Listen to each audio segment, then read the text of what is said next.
Good morning. And thank you for joining us this morning in person and via live stream. We have a long meeting this morning, and so I'll be brief with my opening.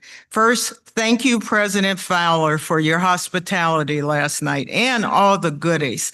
The art was fantastic and dinner was perfect. The pizza was the big hit, though. Everyone loved the pizza. And President LaPree, I hate to say this, but it was a little easier to get to his food than to get those crabs open. So it served as a really great backdrop for UMUC's work in Maryland and internationally. I encourage everyone to visit the gallery at some time. Earlier this month, we held the board's annual retreat. The retreat focused on resilience and innovation as responses to contemporary disruption, which higher education and most industries are facing. We heard from several panelists, including those in legislative affairs, administration, and finance.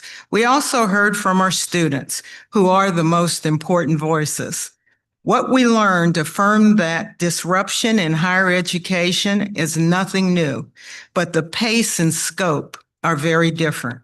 We'll continue these conversations, taking stock of the biggest opportunities for the system and identifying the best path for seizing opportunities. Across panels and discussions, several themes emerged, including how the power of systemness can enhance resilience. My biggest takeaways are that we need to lean into disruption and see it not only as a threat, but also an opportunity. And that disruption provides a chance to reshape our universities for the future in order to emerge stronger, more resilient, and more relevant. I want to thank all of those who participated. I need to do a little reordering of the agenda this morning. Following the period of public comment, the education forum will begin, and then we'll hear from President Fowler. So I'm not forgetting you, Greg. We're just moving things around. Then Chancellor Perman will give his report, as will the chairs of the university councils. So it's now time for public comment. Ms. Perry will moderate the public session. Ms. Perry? Thank you, Madam Chair. Each regularly scheduled meeting of the Board of Regents will include a period for public comment. In accordance with the guidelines for public comment, which are posted on the USM website, the agenda includes 15 minutes set aside for this purpose. Requests for public comment should be submitted 48 hours before the meeting, and comments should pertain to an item on the agenda. 4 speakers have requested to address the board, and each will have 3 minutes to do so. The board fully dedicates the period of public comment to the speakers and will not respond to questions or comments during the meeting. As needed, any follow-up will take place after the meeting. First up, we have Patrick Moran from AFSCME.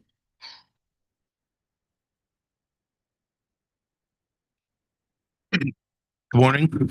Members of the Board of Regents, my name is Patrick Moran. I'm the very proud president of AFSCME Maryland, Council 3, the union representing over 50,000 public employees in Maryland.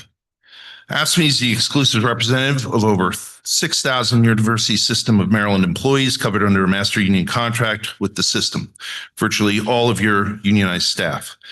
In June, I came to you offering an olive branch to meet and work together on identifying cost-saving measures that would minimize the impact on staff and students.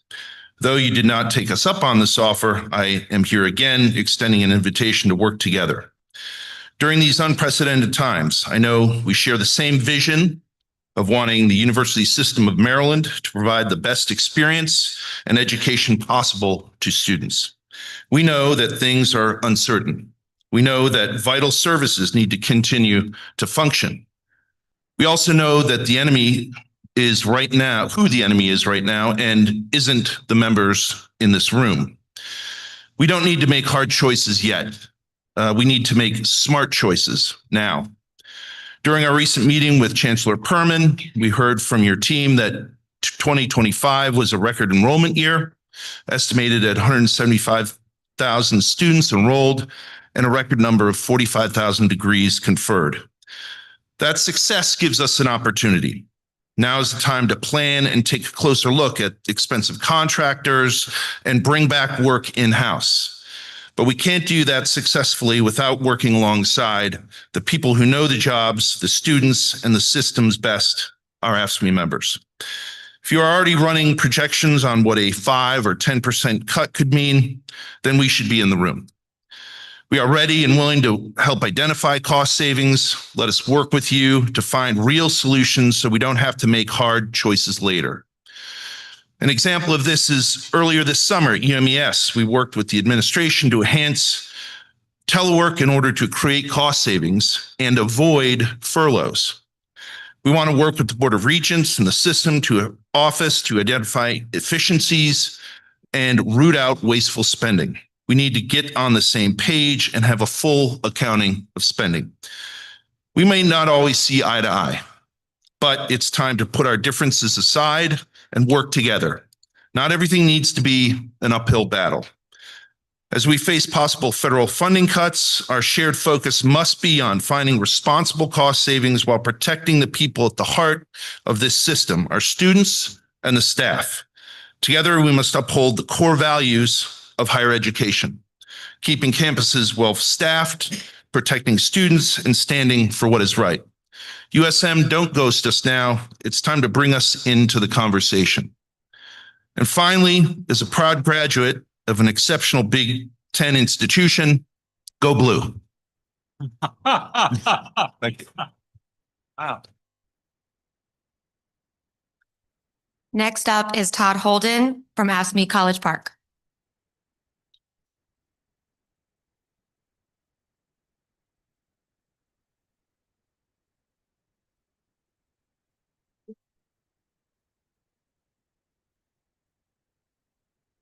Good morning, members of the board. My name is Todd Holden, and I work as a web services developer in the computer science department at the University of Maryland College Park.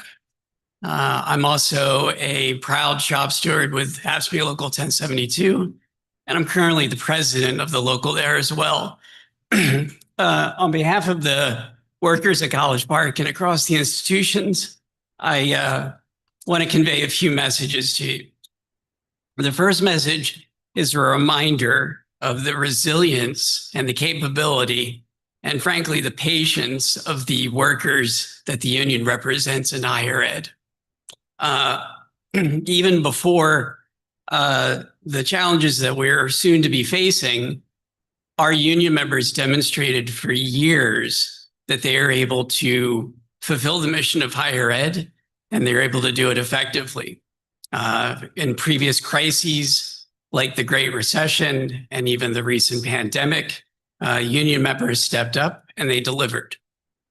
However, the second message is also a warning that higher ed workers' resilience is not unlimited. And with Chancellor Perman's recent comments at the Appropriations Committee in Annapolis that were then reported publicly, our workers are definitely concerned, and rightfully so, that what they are facing is going to be equivalent, if not worse, than what they have faced in the past. For those of us who have been around for a while, we do know that for folks who had to take cuts and furloughs during the Great Recession, that also meant that those were major life choices that were deferred. They were retirements that were often put on hold. And to this day, for some people, they still don't retire because of those decisions and consequences. And it frankly meant that the work of working at the university and the mission that we all try to fulfill was made a little more difficult. With that warning, we would also like to encourage you to collaborate with us.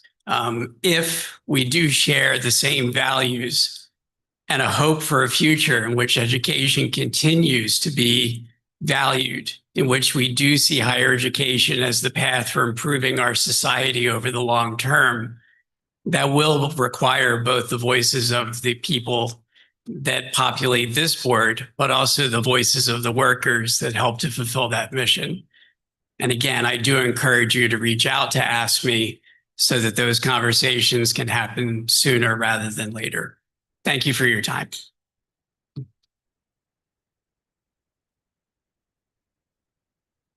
The next speaker will be Jonte Thomas from AFSCME Bowie.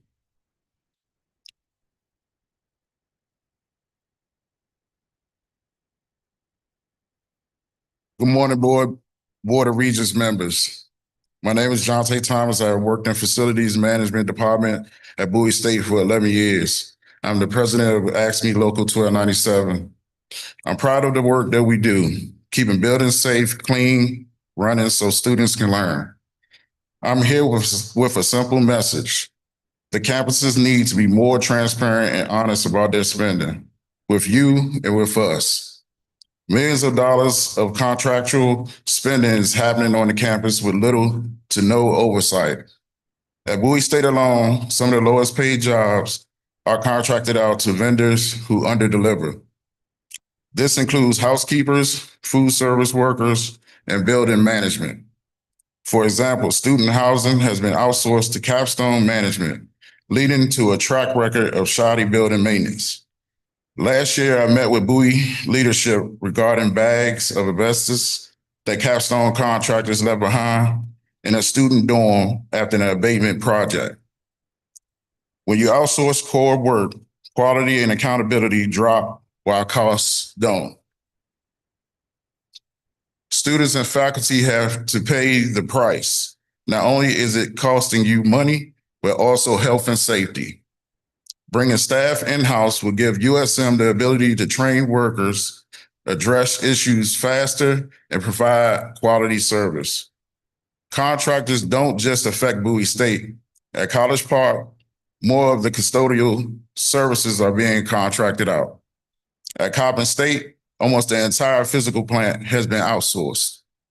That means less accountability on campuses and fewer steady middle-class jobs in our community. AFSCME is calling for transparency in all contracting out. At a time where funding and support for higher education are on the line, we want the board to pass a resolution to review all USM contracts and partner with AFSCME. We believe the number of contractors should be cut while others should be insourced. Let's put everything on the table, real numbers, real performance, and bring work back in-house where it saves money and improves services. Please direct each campus to share a contract list, costs, performance measures, and commit to creating a plan that saves costs and brings jobs back in-house. Our ask is simple: transparency, accountability, and a path that puts students and workers first. Thank y'all for your time, and go Bulldogs.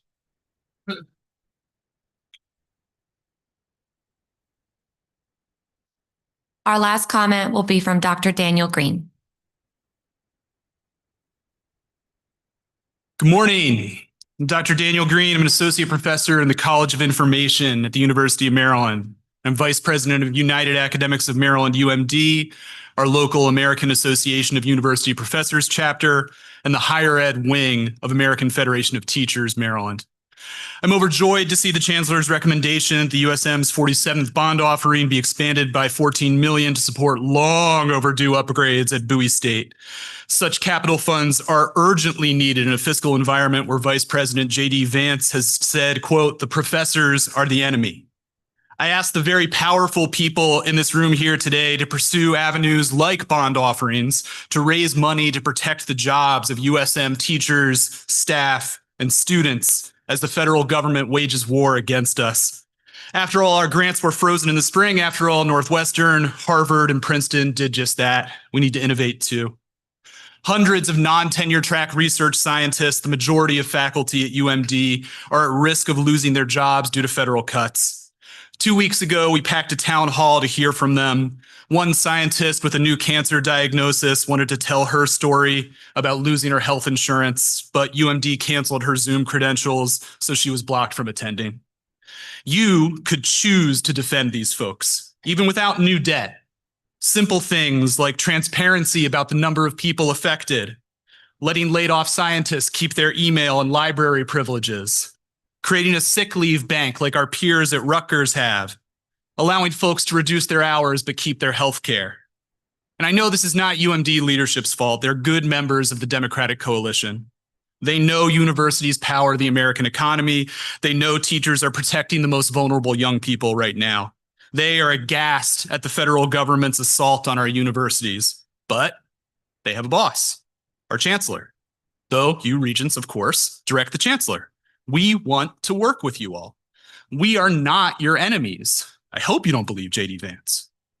With allies from our national unions, dozens of our faculty lobby on the Hill every week to save science funding. We would love to coordinate our lobbying with yours. Through UAM, faculty help each other secure their current grants. You want the same thing. We should coordinate. But as our allies in Annapolis remind us, every time we in AFT Maryland or our grad worker allies in GLUE UAW try to sit down with university leaders or regents, we are turned down. We want to sit down with each regent, with each president, with each provost, with the chancellor to talk about unionization, because that's what you call coworkers who take care of each other, a union. Most of the Big Ten has collective bargaining. We're scared because we don't have that security. We're scared because we don't hear a word from our leaders as we lose our jobs. That must stop. In Trump and Vance and the rest, we are dealing with bullies. Bullies are cowards. We cannot be cowards too. As the UMD motto goes, we must be fearless. But in this room of some of the most powerful people in Maryland, I see little but fear. Fear of your own faculty who do the work to give you your rankings, fear of your students, fear of the bullies who name you and I as the enemy. So I beg you, stand against the assault on our schools, stand up for the research scientists who fuel our innovation economy, but who don't know whether they'll be able to pay rent next month. Work with us to solve the crisis in higher ed instead of joining the attack on us. Thank you.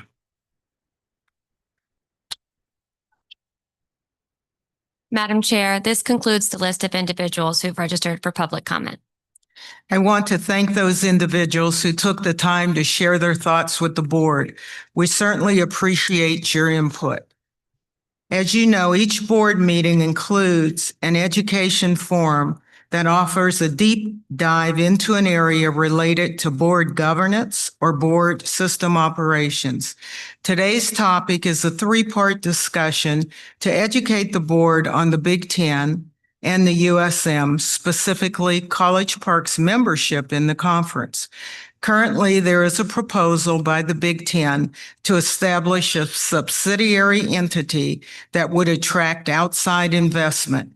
As a member of the conference, College Park would benefit from this new entity. President Pines, over the last 18 months, has been part of these discussions with the Big Ten and its outside consultants. In mid-July, Big Ten Commissioner Tony Petitti confidentially briefed Regents McMillan and Ganella and the leadership of the board's Intercollegiate Athletics Committee, along with Regent Fish, the Chancellor, and I. The briefing shared the conceptual framework for this endeavor and how the member universities would benefit. This meeting was conducted to allow Regent McMillan and Ganella to ask questions in their roles as chairs of the Intercollegiate Athletic Commission to the Big Ten leadership. As the Big Ten is preparing to consider approval of this entity, there are questions about the Board of Regents' role and authority on College Park's engagement with the Big Ten enterprise. With that in mind, and given that we are so far removed from the 2012 move to the Big Ten, I thought it prudent to hold this discussion. I'll now turn the floor over to Regent Ganella, who will facilitate the forum. Thank you, Madam Chair. I will attempt to facilitate the forum, do my best.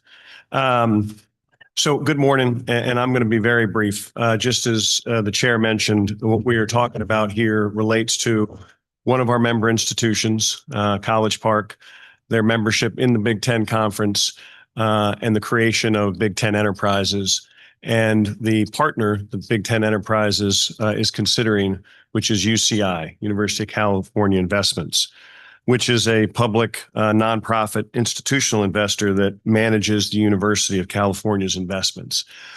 We've got three parts to this. We're going to talk a little bit about the history of joining the Big Ten. We're going to talk a little bit about the governance and the legal aspects, and then President Pines and AD Smith are going to walk you through the actual plan, the deal, and the impacts that they believe, positive impacts that they believe will have on College Park. So we are pleased to be joined this morning by three former regents that were involved and on the board at the time that College Park joined the Big Ten. Former board chair Jim Shea, former vice chair Barry Gossett, and former regent Gary Atman, who I believe was treasurer at the time and subsequently became vice chair of the board. So I'm going to ask them, for benefit of our regents, particularly our new regents who were not here at the time, to just provide a little bit of context and background to the discussions and the decision that was made from a regent's perspective when University of Maryland College Park moved from the Atlantic Coast Conference to the Big Ten. And if I'm following protocol, I think I will turn it over to the former chair. Thank you. Can anyone hear me? Have I got the microphone in the right place? Well, thank you, Chairman Gooden and Chancellor Perman and the rest of you for having us. It's been, I think, about 10 years or more since I last attended a Board of Regents meeting. I'd like to tell you that I've missed it desperately, but I'll just stop with saying I'm glad to be here today. It's proper, of course, with a long gap in my participation that in the role of historian here. And I don't mean to overstep my bounds. This obviously is an issue that is within your jurisdiction and not mine. But let me give you my recollection of how things transpired. And I know that it started when President Wallace Lowe came to see me at my office in downtown Baltimore. And he began right to the point and said that he thought that College Park should consider joining the Big Ten. My first reaction, indeed my first words were, "Wallace, it's not broken. Why should we fix it?" And he proceeded to give me a number of reasons, and I'll describe the process in a few minutes. But those reasons stood up to the scrutiny that was placed on it as we considered the proposition.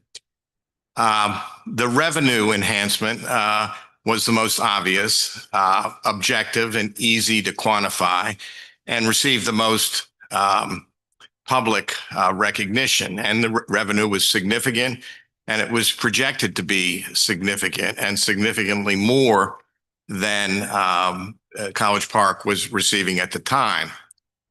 Equally important was the need.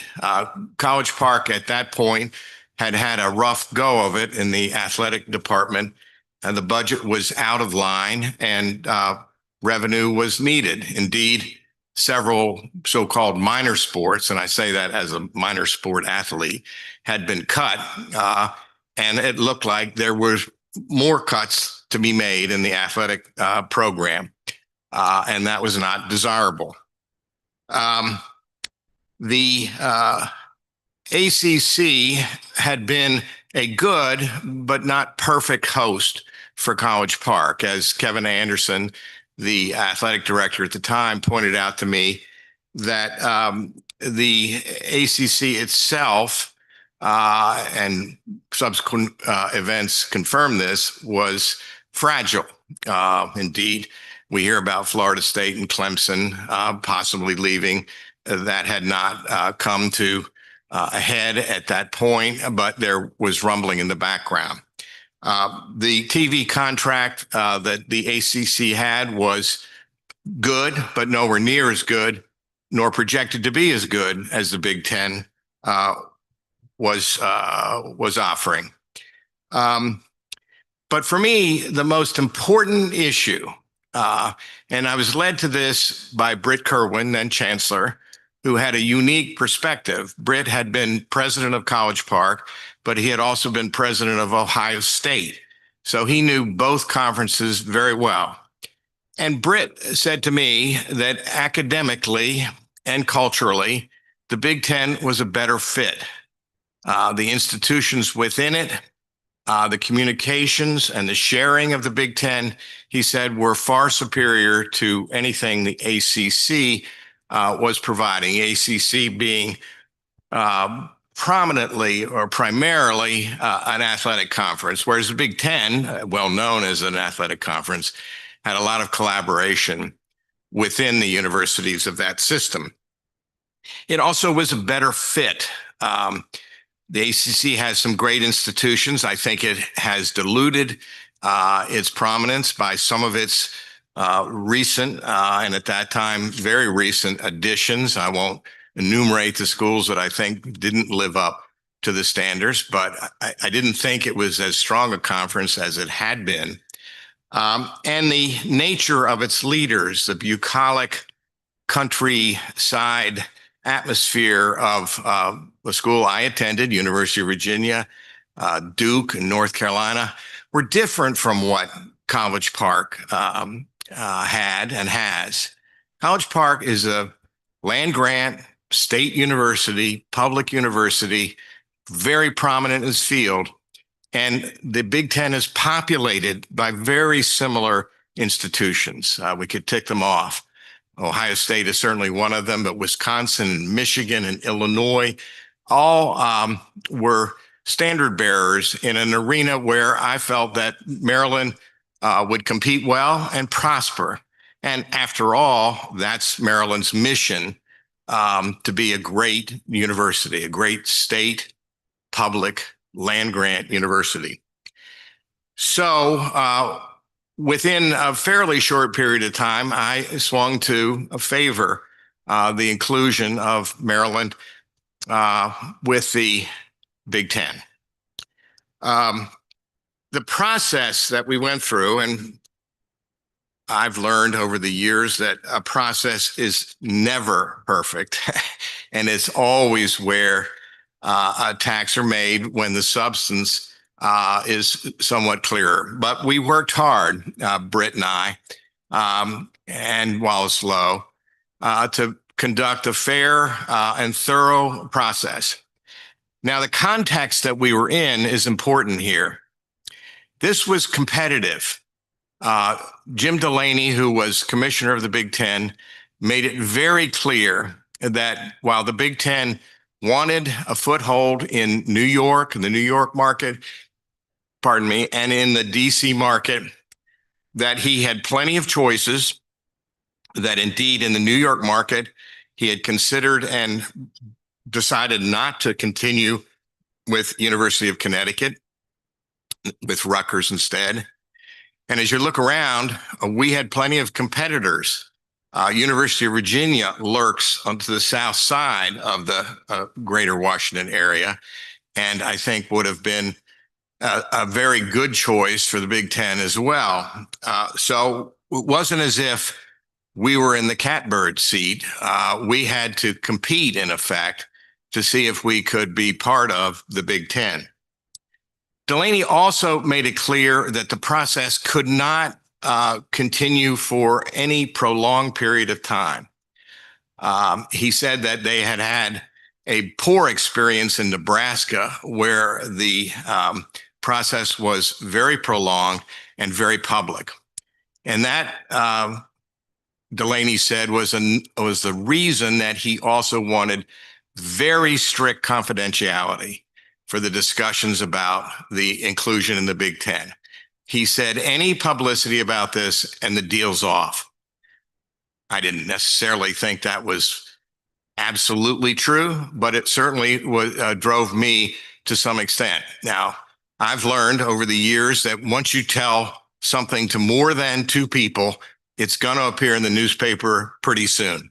So that drove some sense of urgency, but not urgency that meant that we didn't thoroughly vet this.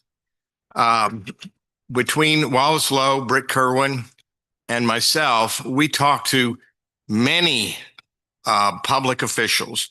I talked to the governor. I talked to the Speaker of the House. I talked to the President of the Senate.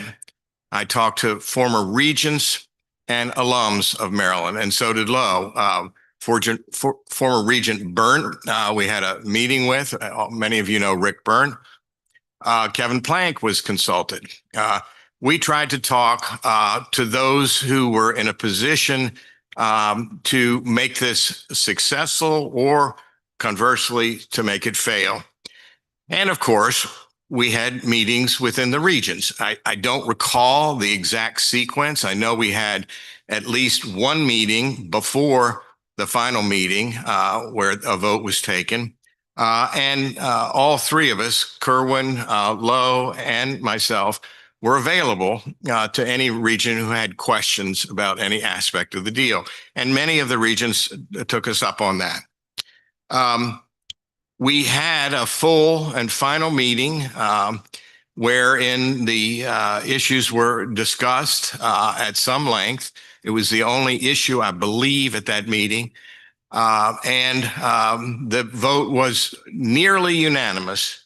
I think it was 15-1. There was one notable dissent who has stayed consistent and true to that dissent, as far as I know, throughout the years.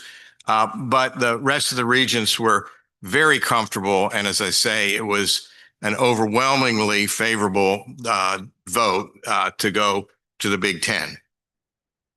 And I have to say that in the ensuing years now, since that decision was made, I haven't heard any complaints. Now, naturally, having been part of the decision, people aren't going to run to me to dispute. But even in the papers, I haven't seen much dissent on the decision. I've seen and heard dissent about the process, and I've explained what we've done, and I leave that to judgments of others.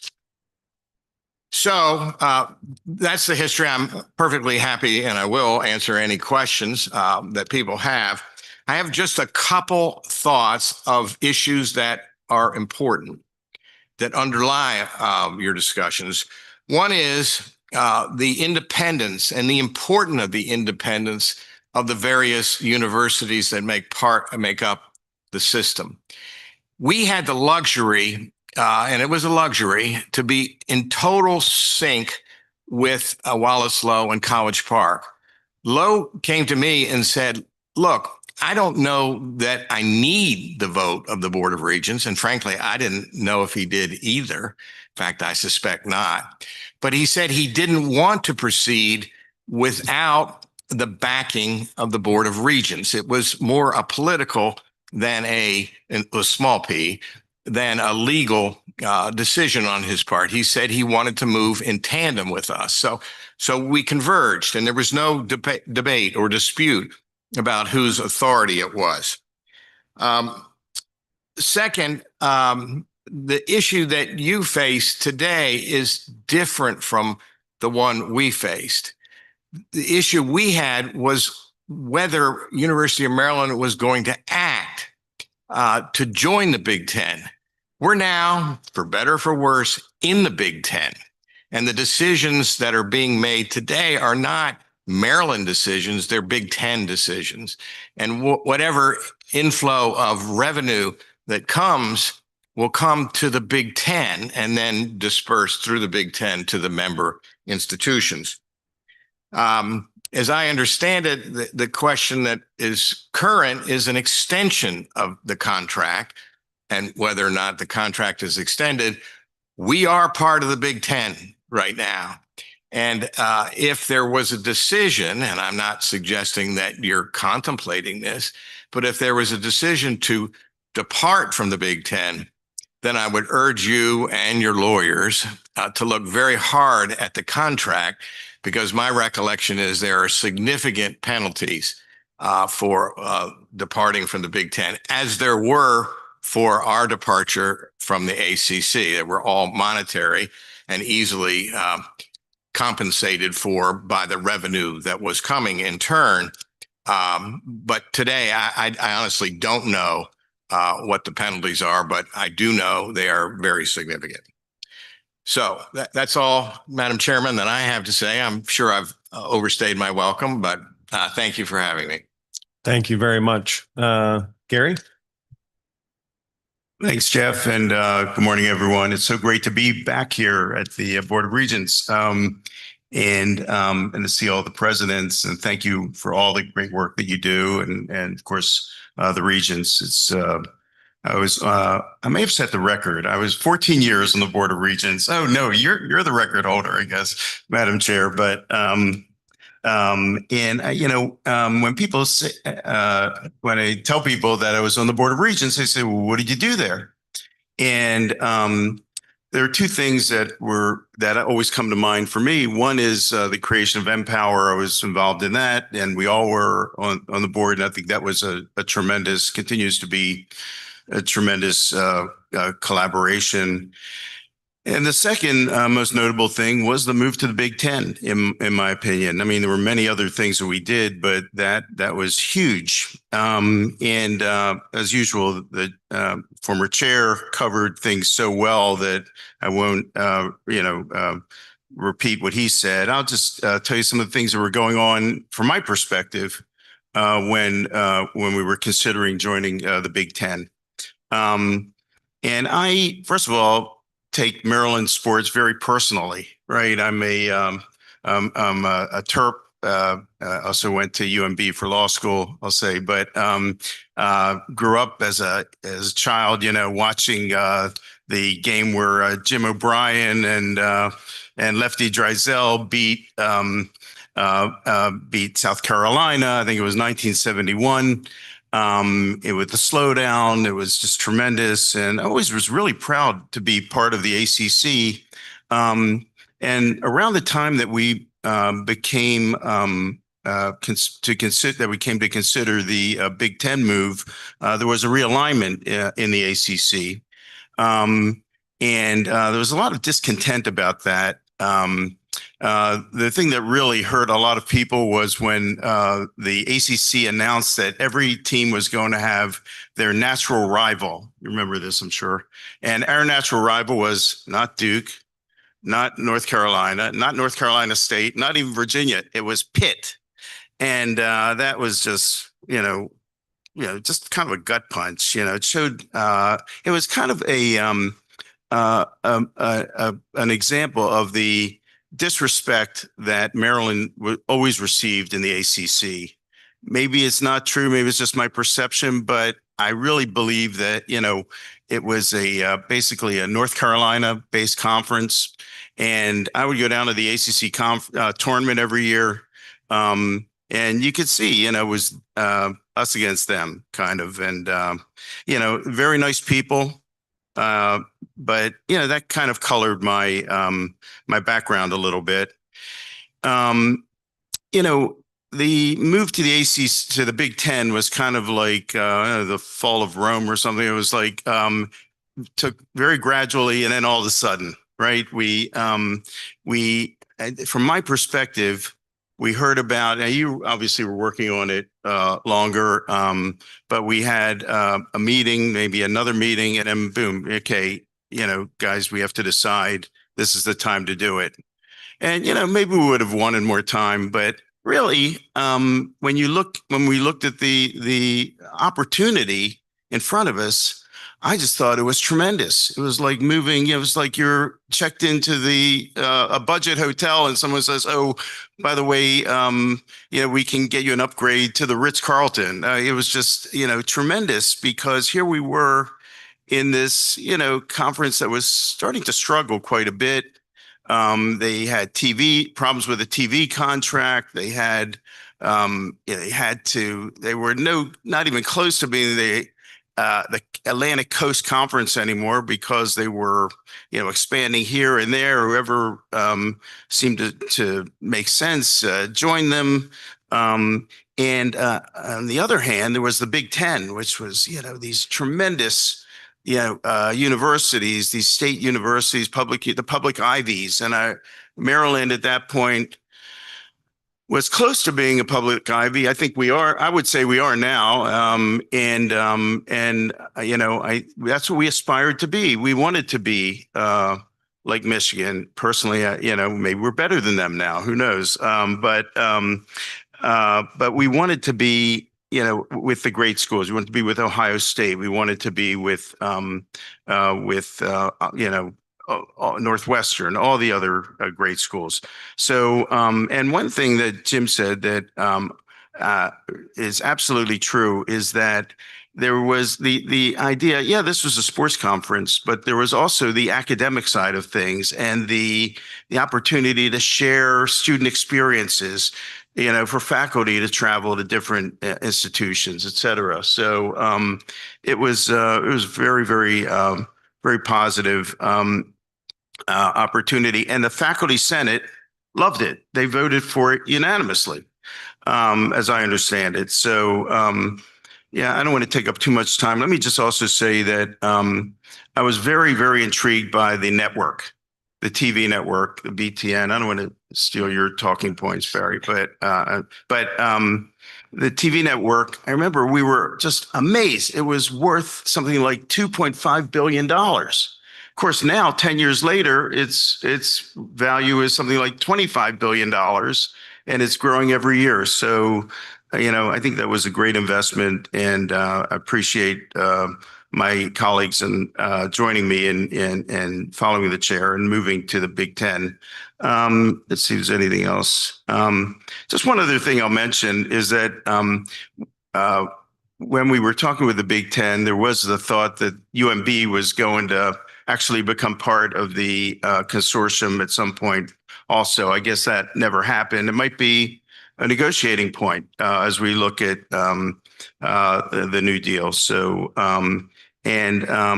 finally, one piece of advice is that you know, the president really has a lot of power, and justifiably so, in the state of Maryland. And you know, my tendency was, if a president came to the board and had something that they really believed in, we would give it a lot of weight. So I would recommend that you do that. I'm sure you do that. We have an excellent president at College Park, Dr. Pines, and you know, I know he's a deep thinker, and I'm generally inclined to follow his recommendations. Barry? Thank you. You know, it's a pleasure to be back here. I've been on the Board of Regents for almost as long as Gary, or maybe a little bit longer, but it's a pleasure to see everybody, and you know, to get the opportunity to talk a little bit about the move to the Big Ten. I can't add much more than what the chair and Gary has said, but from my perspective, working closer with the athletic department for many years, I've been around this place for a long time, attending football games for probably since the 50s, actually, when I worked at what was then Byrd Stadium as an usher. So in the days leading up to our decision to talk about the Big Ten, Wallace had called me a couple of times and said, what did I think about it? And I said, you know, in the last 5 years, say prior to, 2012, ACC had become the All Carolina Conference because it was really centered on the 4 schools in North Carolina, basically. And that was, and I knew many of the people down there, and it became a good old boys network. And it was kind of hard to break into the good old boys network if you were considered an outsider, which I think everybody outside or north of Virginia probably was, which was us, even though we were a founding member of the ACC in 1953.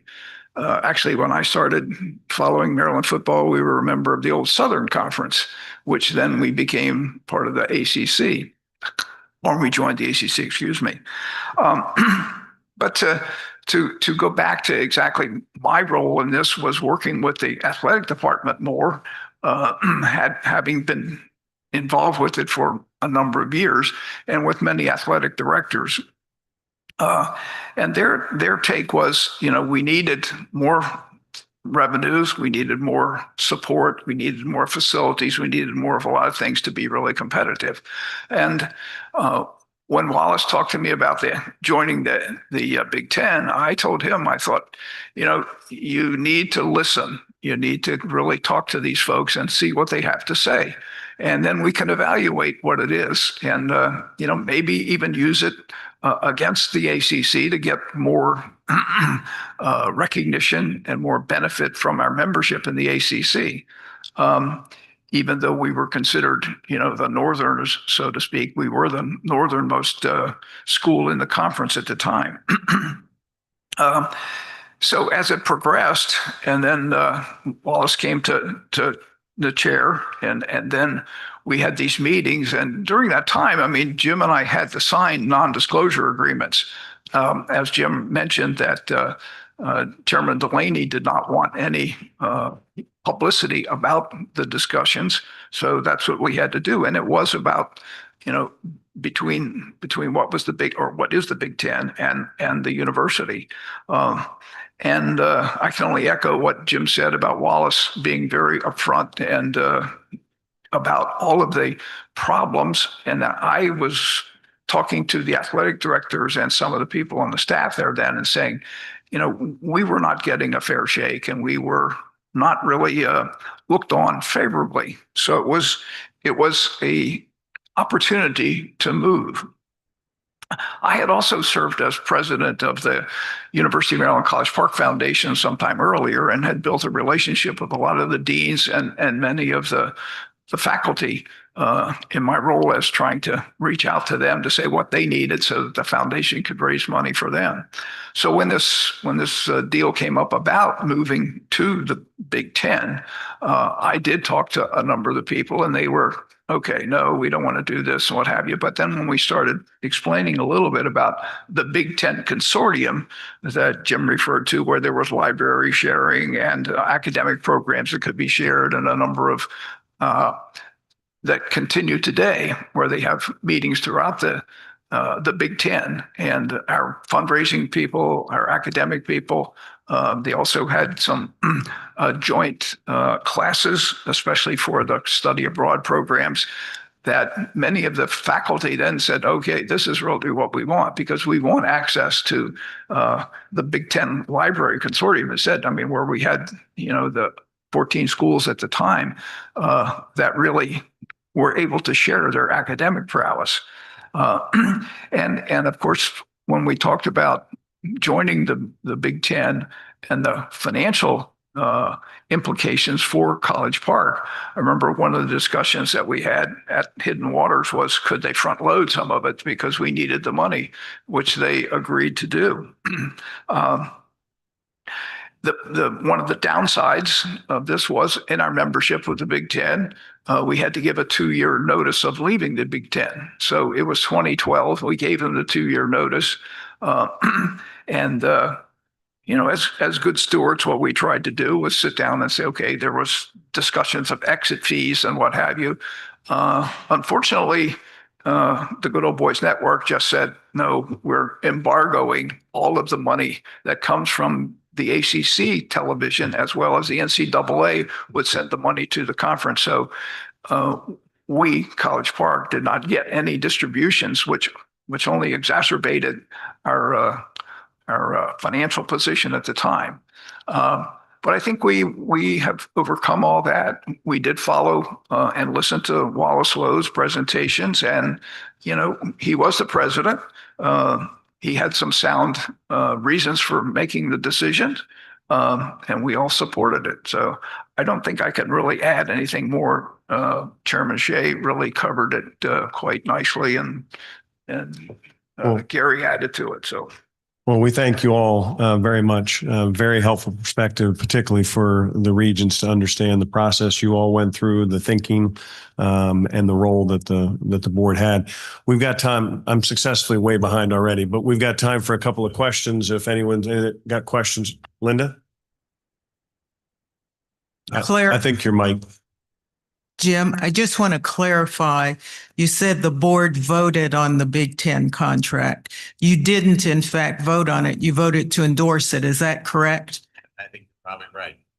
Yeah, that is right. We voted, and we voted favorably to the merger. I don't remember the exact, but it probably was an endorsement because we didn't debate it, but I think it was a decision that resided in College Park. Yeah. Thank you. Sorry, Regent McMillan? Thank you, Tom. Serve on the board under your leadership, and Gary and Barry, great to see you guys as well. Hey, I appreciate your comments on the process going through the Big Ten. I really don't want to focus on that today. I'd really like just to focus on today's issue. And a governance question I have for you. Do you agree that the Board of Regents have the ultimate authority to hire and fire the presidents of our respective institutions? I think that is true. The combination of the Board of Regents with the university presidents and the universities themselves is complicated, layered, and nuanced.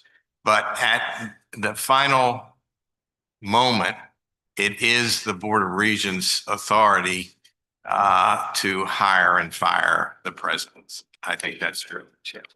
Now, that's not a legal opinion, and you can't rely on it in that sense, but that's my opinion. The reason I'm asking is over the last several weeks, I've been talking with trustees and regents from Michigan and University of Southern Cal and Ohio State, and happy to share their numbers with any of our regents if you're interested. The relevance of it was that I spoke to two Ohio State regents trustees yesterday and over the last couple of days. And like Maryland, the Big Ten was very slow in providing them information on this transaction. And this is what they told their president. And this is a quote. This is going too fast, too little information. Please don't do this deal now. They didn't rule out doing it in the future, but they said, don't do this now. And they made it very clear to the president that that would be a fireable offense if the president pursued the deal in light of the board's recommendation. And so my point on this is that even though statutorily or bylaws, we are antiquated in the way that we have governed these relationships with big organizations like the Big Ten and meaningful impact on our university system's financial statement, we have ultimate authority with presidents. And I raise that issue because I believe we need more information, more disclosure, more transparency, and really, but I do appreciate the three of you coming today very much. I do, again, want to stress my issue here is more process because I do not have a complete knowledge of the information, but thank you very much. Any other final questions for our former Regent Barrett? I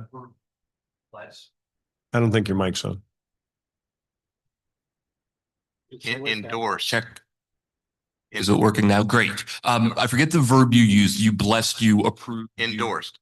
You endorsed the contract. Did you see it? Did you get to read it? You know, I don't remember. I know I knew what was in it. Whether somebody summarized it for me and we discussed it, or whether I actually read the document, I don't know. I can't. I did know, but I don't remember now. Gary, did you read the contract? I don't believe so. I respect all of you a great deal. Believe so, or maybe that's a whole lot different than somebody gave you a contract and you were able to take a look at it and decide whether or not it was in the best interest of the system. If your answer is you defer to the wisdom of the campus, that's one thing. But did you get to see it? Did you get to go over it and then have a discussion among board members of whether or not it was in the interest of the university system to invoke its power under the statutes to make a decision on this contract? I was very comfortable that I knew what was in the contract. Yeah. You asked me whether I read it, and I don't recall the means by which I became comfortable that I knew what was in the contract. I would love to hear from some of my lawyer colleagues on the board. How do you feel about someone telling you that you don't need to look at the contract, but maybe someone told you about it and you would feel comfortable? I don't think we were just told about it. I think we were given an outline, as I recall. We had an opportunity to ask any questions. We had a really high level of comfort that we knew what was in the agreement. And I'm not sure the contract was even completely finished by then. No, as I recall, I did not see or read the contract. You did not see it. No, I did not see or record, or I did not see or read the contract. We depended on counsel from College Park and the AG's office, who had reviewed all of this and briefed us about what was in the contract, as I recall. So we were satisfied to listen to Wallace and to counsel for College Park, and obviously the attorney, the Attorney General's office represents us as a board, and they had reviewed it. Yeah, as a board member, I feel like I need to come from the trust but verify school. And I love trusting, but this seems like a big enough type of issue that we should have some people on the board able to verify what we're being told. Thank you. Well, I think that's a perfect segue to the next part of our session, which is the legal portion of that. So I want to thank you all very much again for being here. We really appreciate the time, appreciate the context, and appreciate you answering the Regents' questions. So thank you. Thank you. Next up, we're going to hear from Assistant Attorney General Bainbridge and Ellen Herbst on this question and the role of the board, the legal aspects of this, and the governance.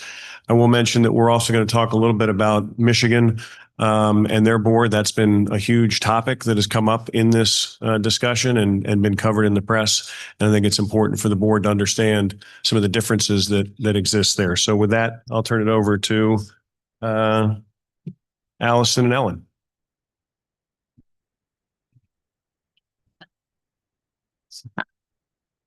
Thank you and good morning. I'm Allison Boyle with the Attorney General's Office and Counsel for University System of Maryland, and you will be hearing from Catherine Bainbridge later in closed session. So I just want to go through, and I can hopefully make up a little bit of time here, but to just set the framework for where the USM Board of Regents and the institution presidents derive their power and authority and duties and responsibilities from. So the Maryland Education article in Title 12 establishes the role of the presidents and also the U.S. Board of Regents. And I thought it would be helpful just to start with the role of the presidents. You've heard about the independence of institutions, and in this context for athletics, both the education article acknowledges the roles and responsibilities of the presidents, and also acknowledges that each president has the authority and shall enter into contracts and cooperative agreements. And then there's another subsection that acknowledges that they regulate and administer athletic and student activities.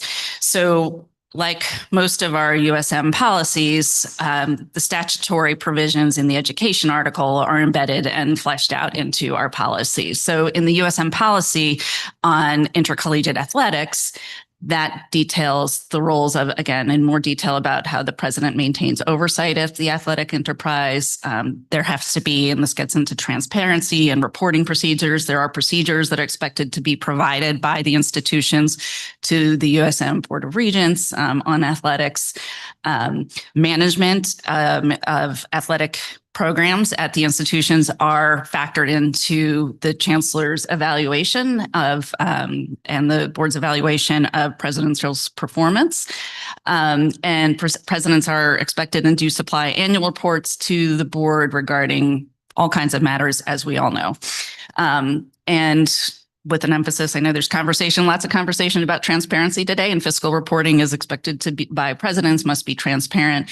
And also the board is kept informed of any long-term financial commitments that may affect the budget in future years. So this is all explained in the policy and again, derived from statute. Next slide, please.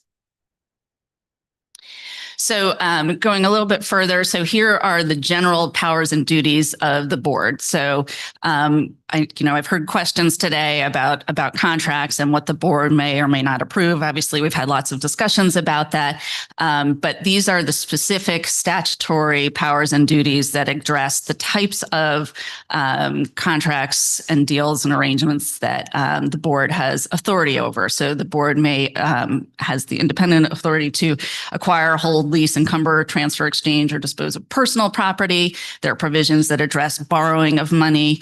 There are provisions that acknowledge what requires Board of Public Works approval. And there is this general provision at the end here that says that the board shall delegate to the institutional presidents management of the institution, which again there's also the acknowledgement specifically that, as I mentioned earlier, that the presidents have the authority over athletic programs. And so then on the right-hand side here, just a reiteration of what's acknowledged in the statute about presidential authority. Next slide, please.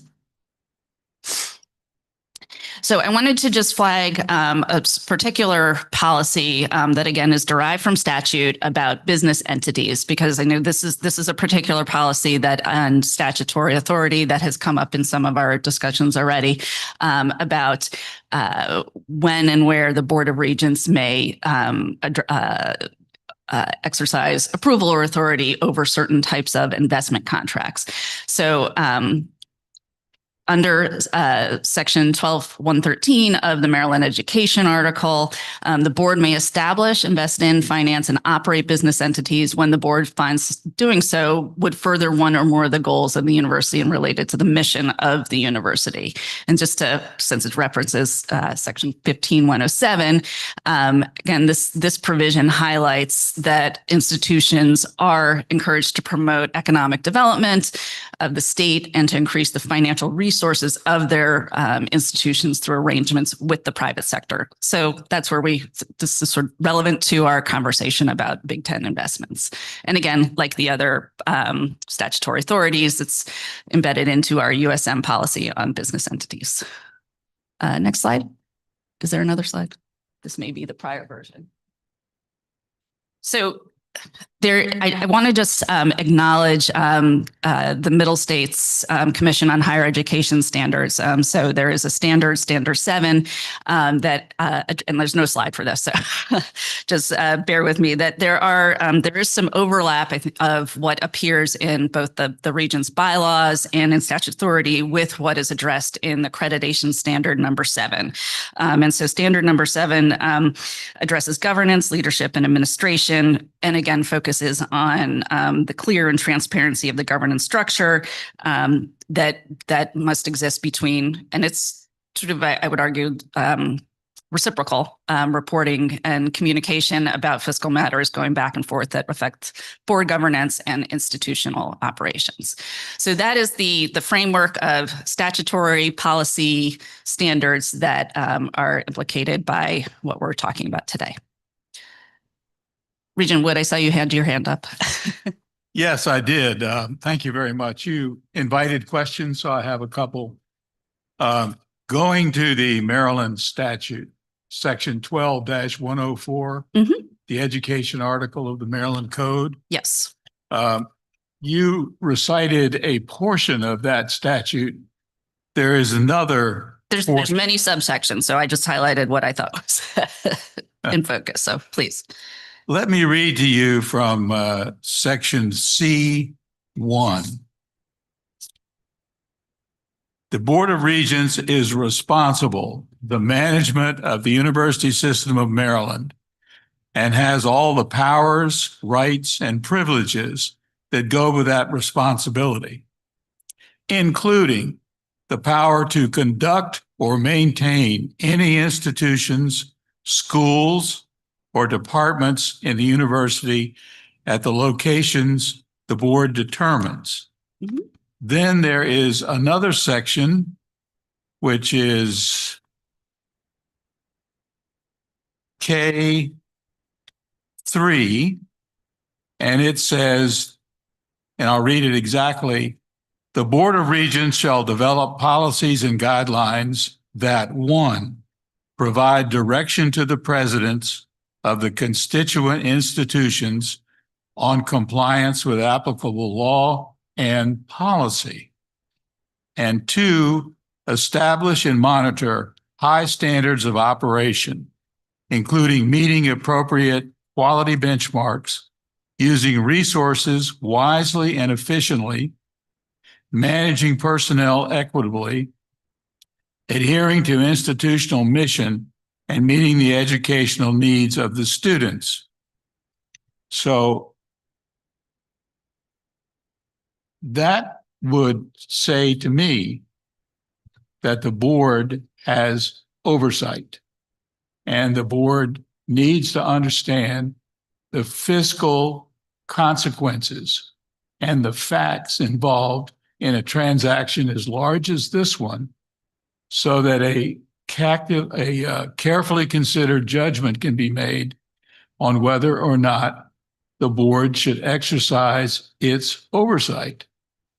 And I also like— Regent Wood, if I can respectfully, I think you're starting to get into legal issues about the specific Well, that's why we're arrangement. here. No, I understand that. I just want to offer some sort of an educational comment, if you will. Sure. And that is that, I mean, that, you know, there's the statutory provisions, we have our policies, and there are certain authorities that have been delegated to the institutions, not to say that the board doesn't have a role there with those delegations, but then there are also specific provisions that both by statute that relate to the independent operations of the institutions. Again, that's not to say that information sharing doesn't happen.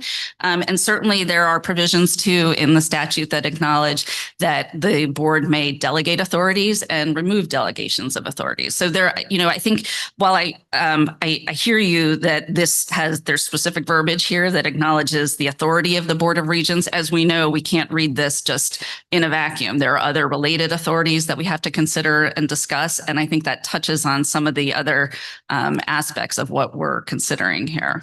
Well, let me also take another moment to read to you from the Middle States standards. You had cited some of the standards. Here's another one. This is Standard 7 under Governance, Leadership, and Administration.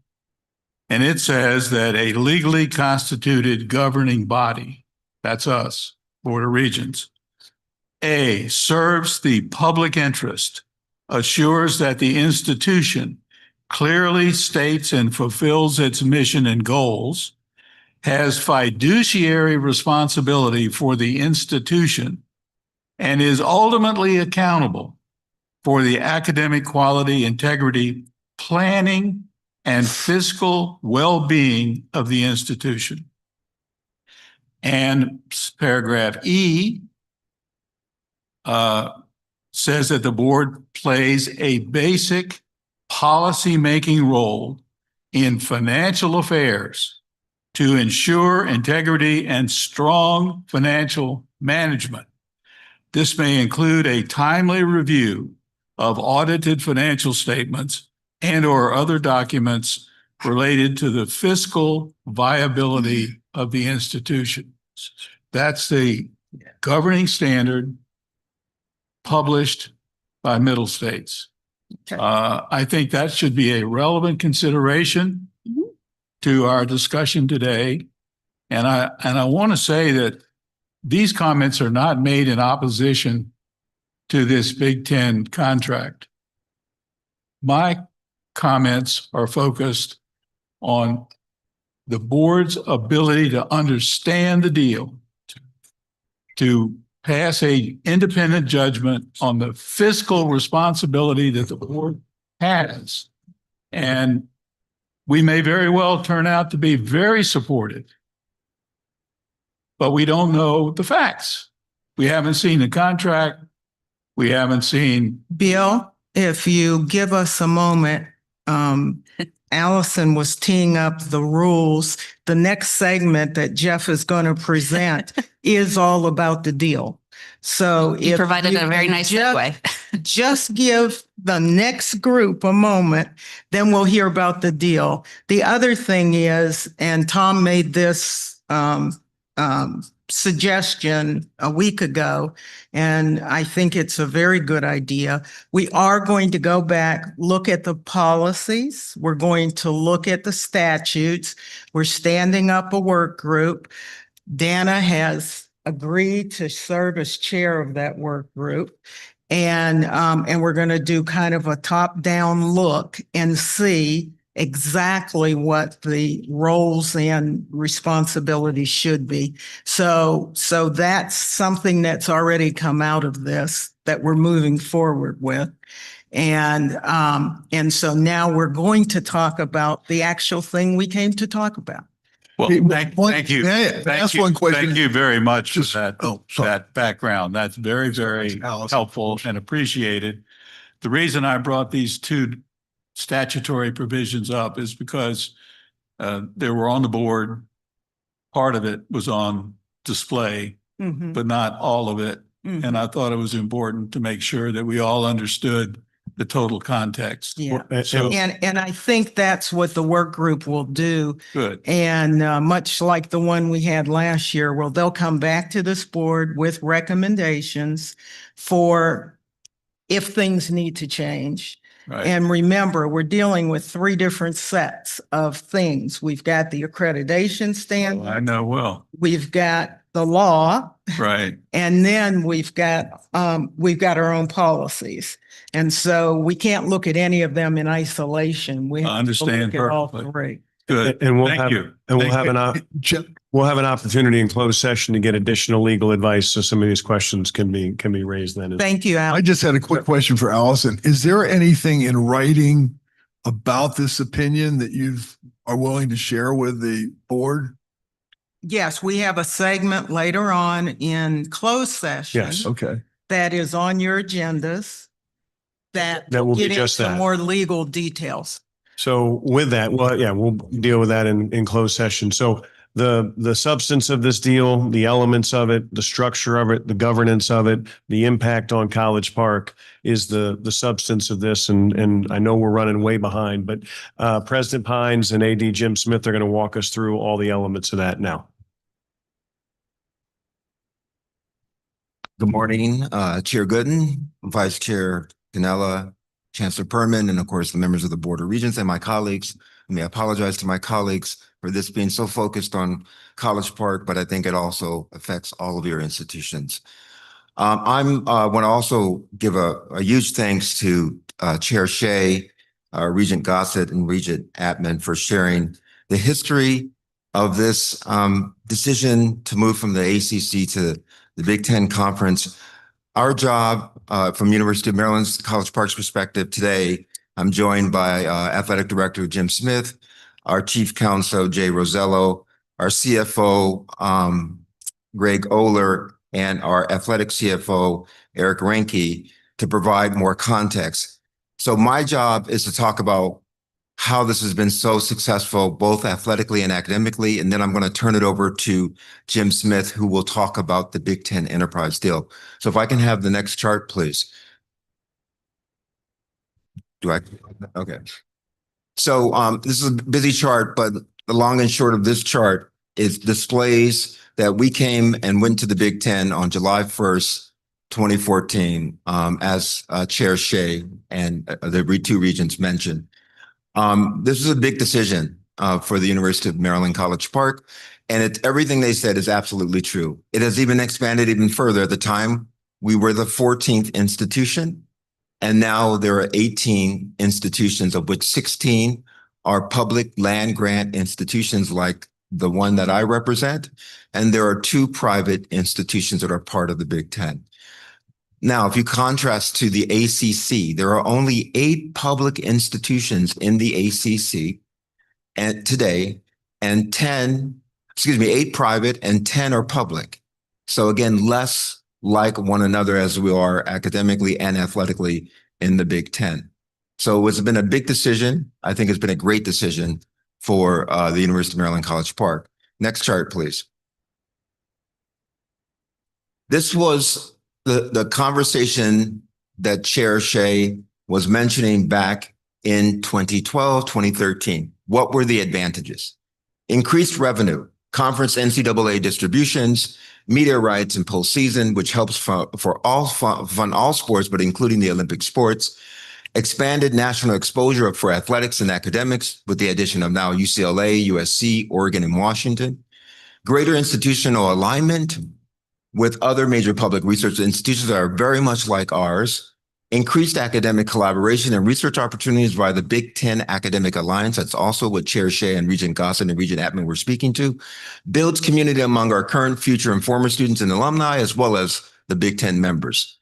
And that was the sort of news conference back in 2012 at Under Armour, where Commissioner Delaney announced that University of Maryland is going to be in the Big Ten. Next chart, please. This is the nuance that's so different in most conferences.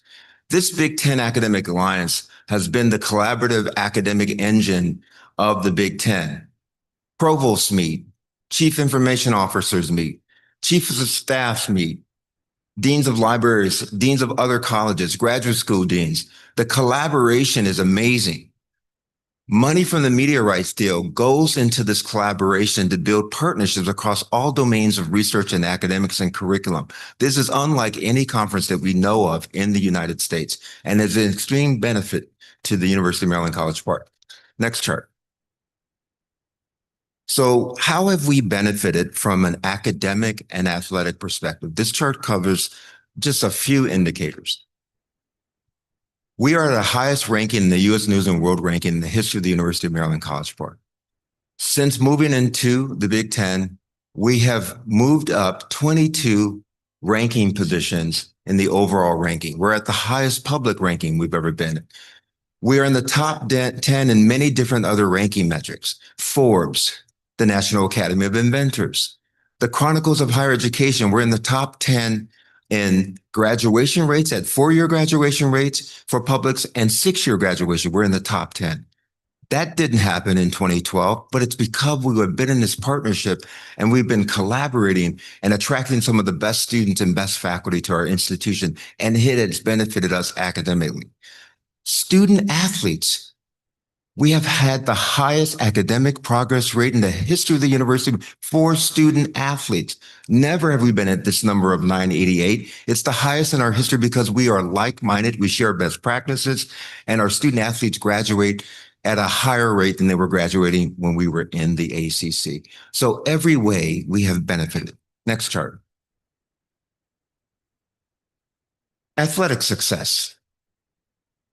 We have benefited enormously. Over the last decade, we have won 49 Big Ten regular season titles and conference championship titles. Only Ohio State and Michigan are better in the last 11 years. Only those two schools are better. Since that time of joining, we have won 6 national championships in lacrosse, men and women's lacrosse, in men's soccer.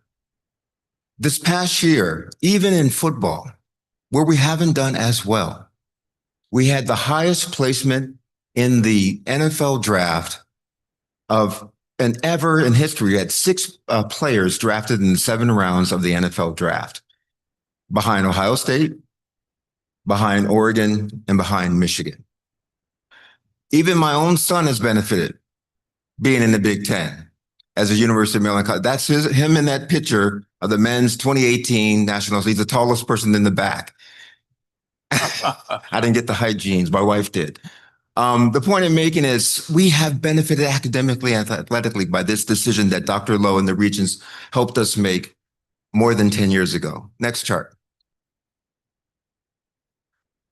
I was a part of this decision because I was president at this time. We had a revisit to the Big Ten media rights deal. This deal became the largest deal in the history of intercollegiate athletics, bigger than any other conference in the United States. It was over 7 years. It ends in 2030. 7 years, $7 billion of distributions that goes to the Big Ten office and goes to the member and partner institutions. Not only that, it was a partnership for the first time where streaming was a part of it. We joined the Peacock network. We're going to be tomorrow, we're going to be on CBS at 3:30 because that covers the middle time slot.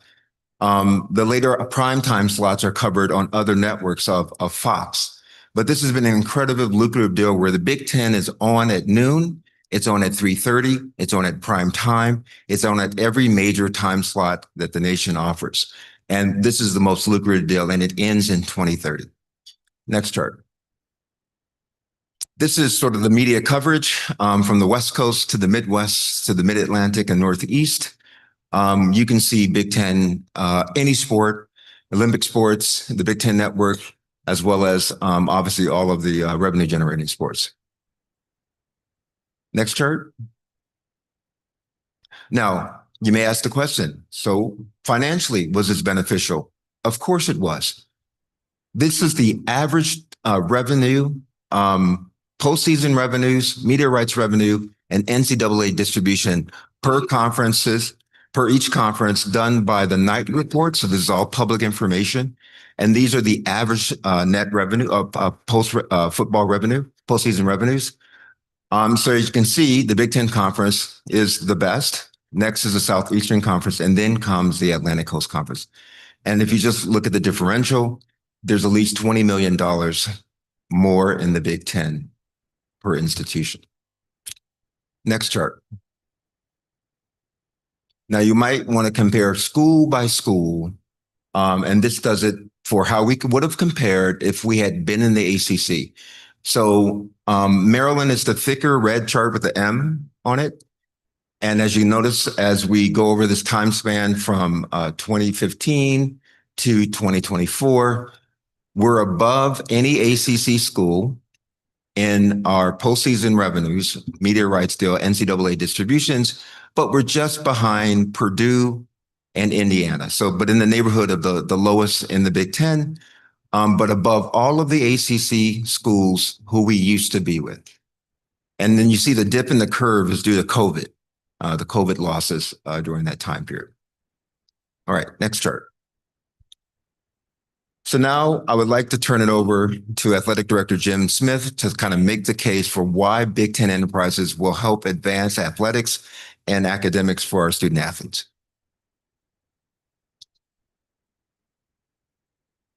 Thank you, Dr. Pines. Madam Chair, nice to see everyone in real life. I've only met most of you via Zoom, so it's nice to be here 4 months into the job, and I'm excited to take you through Big Ten Enterprises.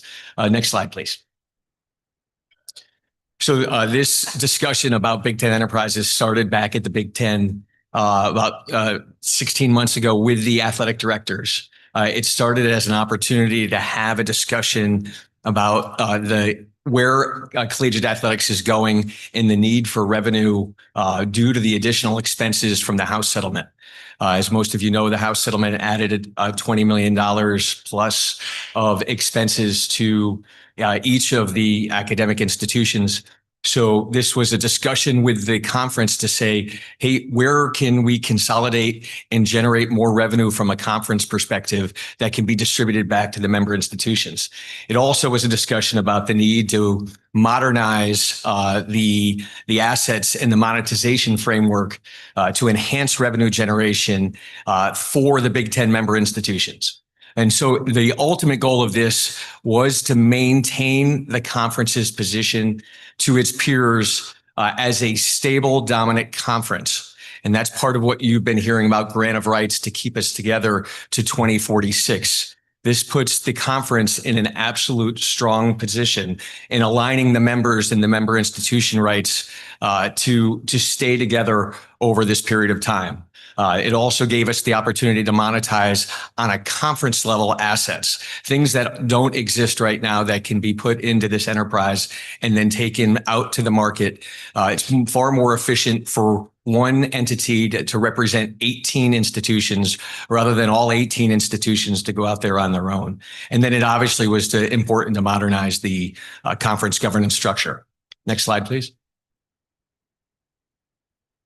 So this, as I mentioned, this does provide conference stability through 2046, which is the extension of the grant of rights that each member institution has.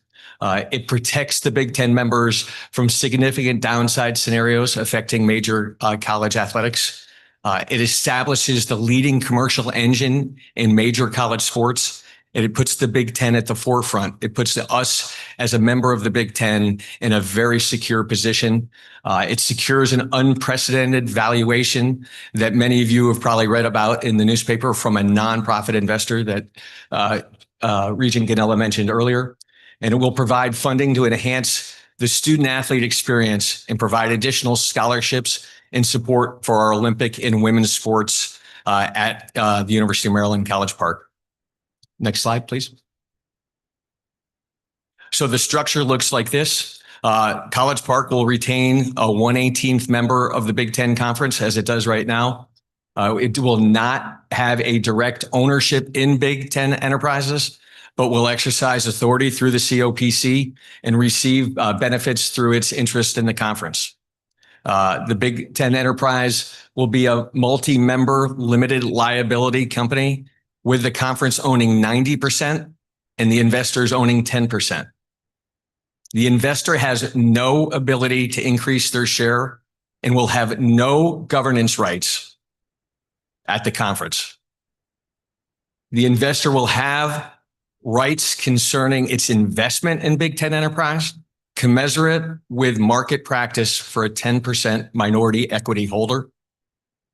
In the conference right now, this is not a done deal. The conference is negotiating key terms of this agreement to ensure the Big Ten and member institutions and member institution rights and interests are protected. Next slide, please. So this is how the responsibilities of the conference and the enterprise lay out. I think it's very important to know that the conference responsibilities maintain exactly what it is today, and that these opportunities to commercialize and generate additional revenues go into the Big Ten enterprise responsibilities. So you can see those are things, the new event creation, the event operations and management, ticketing, merchandise, licensing, all the things that are in the commercial side of the conference, most conferences have limited expertise. This gives the Big Ten an opportunity to create something that is very unique and powerful for college athletics from a revenue standpoint. And next slide. That's the last slide. Okay, that is the high level. As many of you know, this is an ongoing discussion with the conference and the investors. The COPC has been very involved from the very beginning, but it did start with the athletic directors starting to ask the conference for how we can participate at a greater level to offset the expenses on our college campuses. Thank you. We have time for a few questions. Some questions for either Dr. Pott, Regent Wood. Thank you. I have a quick question. What can you explain to us, please, what UC Enterprises is, their role in this? They're a pension fund investor. So they maintain a pension fund just like the state comptroller for the state of Maryland. Comptroller Learman maintains a pension fund and investment fund. It's no different than that. It's a not-for-profit, but it invests on behalf of the pension holders for the state of California and for the UC system. Is there private equity involved in that? Not that I'm aware of, but I don't know much about how it's oversight. Okay. Yeah. Thank you very much. Yes. Any other questions for yes.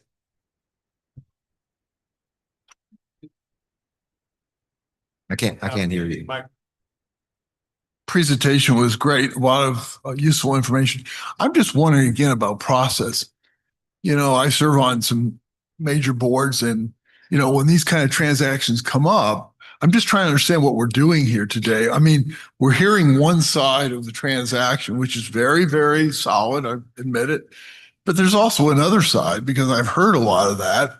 I'm certainly not an expert, don't know everything about it, but why is there resistance to educate us about the other side of this deal, the negatives that could potentially emerge? And I'm not saying they are, but I'm just asking a process question. Why are we just hearing one side? I don't know what you're referring to, one side. Oh, the one side would be questions about details in this deal. Grant of rights to 2045. Is that prudent in this media environment? the amount that the Big Ten office is taking in this deal, what's the uses of proceeds of the uses of those proceeds. I mean, I can go through a list of questions, but I'm not saying any of those are negative because I don't know enough. I'm just saying, why do we just have one side to this equation? When I'm looking at a multi-billion-dollar acquisition on boards, we hear both sides. You know, what could go wrong? Where are the negatives? I'm just asking a process question, not about substance. So we've given you the concept and all of the details about the grants of rights. The documents under privilege and confidentiality are with the state's attorney general's office. That is in their hands. So those documents have been provided, which covers all details of governance, all details of the transaction. The grants of rights deal is there. Everything has been provided to the Board of Regents through the state's attorney general's office. So that information is all available for your perusal. And we have a segment this afternoon in closed session as appropriate with the Attorney General to discuss those items. Sure. And so it is on the agenda today. Yes, Jeff. I guess just to follow, just to try to answer Tom's question partially. Am I correct that the Big Ten Conference and the COPC and all the individual institutions in the Big Ten have utilized half a dozen different experts, firms like Evercore and Duff and Phelps and Sidley and Austin and Kroll. That's correct. To evaluate all of these questions that Regent Millen rightly asks about valuation, about potential downside, about potential risk, about potential future revenue, and that the COPC and the conference were very satisfied in that analysis? Yes. So this, first of all, let me just say that this process has been ongoing for 13 to 14 months. We've had an RFP process. We've had a fair market valuation process that was done by an outside entity, totally objective, that looked at other deals that were of similar type, that gave confidence to both the Big Ten office and the Council of Presidents and Chancellors, of which I am the chair of, felt that it was really a great deal for our member institutions. So all of that analysis has been done. And it's against industry standards for these kinds of deals in the sports and media market.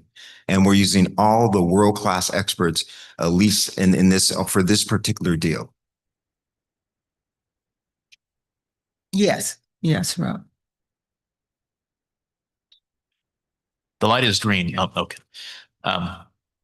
So I understand from public reporting, Daryl, that there are at least a couple of institutions whose boards have voiced some opposition to this proposal.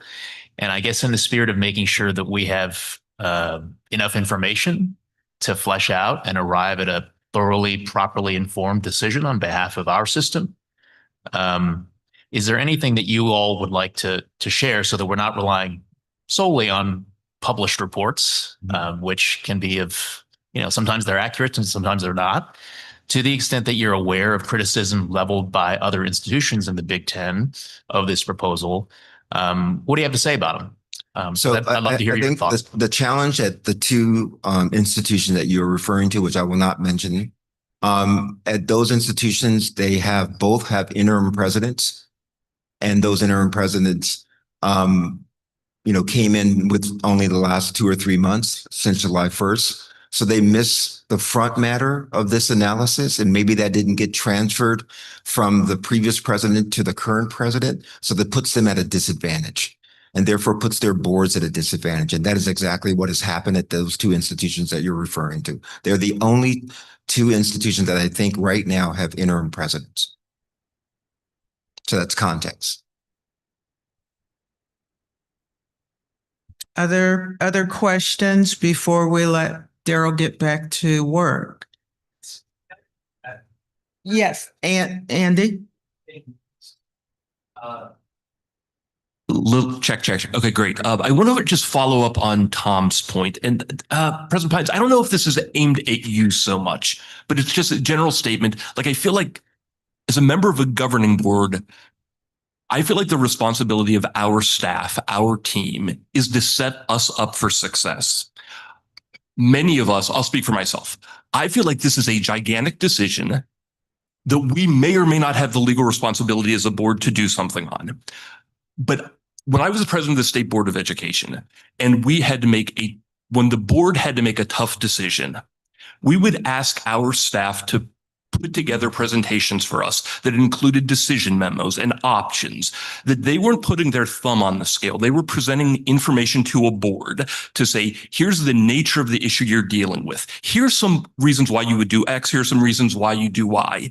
The purpose of the presentations to us was always, you, the board, need to be informed in order to make a decision. We're not telling you what to decide. We're giving you that information. Now, at the end of that information, we are going to give you the recommendation of what we think is best. But our duty to you as staff, to the board, is to make sure that you know what is going on here. If I was reading Tom's question correctly, it's as though we had, like, this was an advocacy presentation. Here's why this is great. We had 3 former members say why this is great, and we're being told why this is great. Wonderful. I'm not right now any more certain about the other side. I don't feel like I've been informed on the other issues involved. And that's not your responsibility because you are here in an advocacy role. I'm just not convinced that I know more about the entire nature of this enterprise, so I don't have the questions to ask. I wish there was more of that. Tom, am I getting the nature of your question right? Okay. Thank you. Okay, thank you. Any final questions before we move on? Thank you. All right. Thank you all. Thank you. Our next order of business will be the welcome by President Fowler.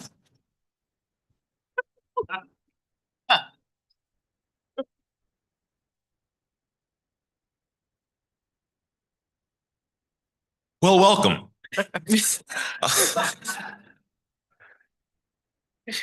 Good morning, Chair Gooden, Chancellor Perman, Regents, fellow presidents, and colleagues from across the University System of Maryland. On behalf of the entire University of Maryland Global Campus community, welcome. And for those of you who've been here before, welcome back. For those who joined us last evening and had the opportunity to view some of the works from our art galleries, I hope you found the display inspiring. And I invite you to return to explore more of this remarkable collection, view the selections that are on display in state government offices and other venues, or visit the searchable digital archive, which you can find linked under the About UMGC menu on our website. The collection is among the largest in the state and includes works by many Maryland artists, as well as by talented high schoolers and world-famous artists like Jacob Lawrence and Andy Warhol. It reflects the numerous cultures that UMGC has encountered around the world. And at the time when we are grappling with the pace of technological changes and the uncertainty of world events, this collection reminds us simply of what it means to be human. As always, we are grateful for the opportunity to spend time with you and share a snapshot of what's happening across our university here in Maryland and at more than 175 locations in more than 20 countries and territories around the world. There's a term that we hear a lot of in military settings. VUCA, that describes an environment that is volatile, uncertain, complex, and ambiguous. This is the world that we currently live in, and it is increasingly the world of higher education, with UMGC continuing to navigate by responding and adapting with agility and resolve. We continuously enhance our technologies and platforms to ensure safe, stable, and consistent learning environments for students and staff worldwide. By leveraging artificial intelligence, we are reimagining every aspect of the learning industry, from smarter course planning and virtual success coaches to AI-powered tutoring and career tools, quietly transforming how we serve students and augmenting the capabilities of our staff and our faculty. As part of our ongoing transformation, we are now launching a university-wide initiative to integrate artificial intelligence across the learner experience. This effort, part of our Innovation Forward strategy, is explored in greater depth in the booklet that you will find at your seats. It will help us to build a more agile, AI-native university where every student journey is personalized, empowering faculty and staff to focus much more deeply on connecting with and supporting students rather than on administrative tasks. Since we last gathered, we've supported our teams in launching multiple new locations, completed celebrations of our 75th anniversary in Europe, begun preparations for commemorating our 70th anniversary in Asia, and on a more somber note, evacuated and then reestablished team members from various sites across the Middle East when circumstances became particularly concerning. We've also continued to expand our corporate partnerships and workforce development programs in fields like retail, hospitality, and financial services. And because of partnerships like these, almost 6,000 learners had their education paid for in whole or in part by an employer, saving them more than $23 million. This includes more than $7 million to more than 1,800 Marylanders. Our experiential learning initiatives include options like apprenticeships and direct credit for military rank, with the latter already having saved more than 15,600 military service members some $19.1 million since it launched last fall. In Maryland, the state has been engaging with its universities around how each one views and fulfills its mission. And here at UMGC, we've taken the opportunity to further commit to our statutory mission, which is unique in its call for us to serve both as Maryland's provider of non-traditional learner experiences and as a national leader in digital modalities. And we continue to see great results. Thanks to our amazing team, we celebrated another record-breaking class of graduates, totaling 19,000 this year, up from the previous record of 16,000 just the year before. For the first time in our history, we served more than 100,000 learners in a single year, helping them transform their lives and their communities. And we now have more than 111,000 alumni living in the state of Maryland, out of a global community that is 312,000 strong and growing. These learners' experiences are as unique and varied as the populations we serve. And today I want to highlight several initiatives that underscore our commitment to affordability, accessibility, and transformation. Here in Maryland, the Prince George's 3D Scholars Program allows high-achieving students in Prince George's County public schools to earn college credit while still in high school, complete an associate's degree from Prince George's Community College, and go on to earn a bachelor's degree from UMGC, all for $10,000 or less. Those who are Pell eligible can often complete a bachelor's degree without incurring any debt at all. One recent graduate, you see him here, John Odike, is headed to Columbia University in preparation for a career in medicine. Our alliance with the Montgomery County Police Department grants college credit for police academy training and prior learning, offering discounted tuition and fee waivers and accelerating degree completion for officers and their families. While many think of UMGC as an online school, the reality is that we continue our work of delivering face-to-face learning experiences around the world. In addition to classroom instruction, we also provide field studies across Europe and Asia, allowing learners to explore and immerse themselves in history, culture, and languages with our expert faculty, many of whom have lived in these locations for decades. Our Bridge program in Asia fosters connections to local communities while helping local students develop the language proficiency they need to take college-level courses in English. Let's take a look at some of this work in action.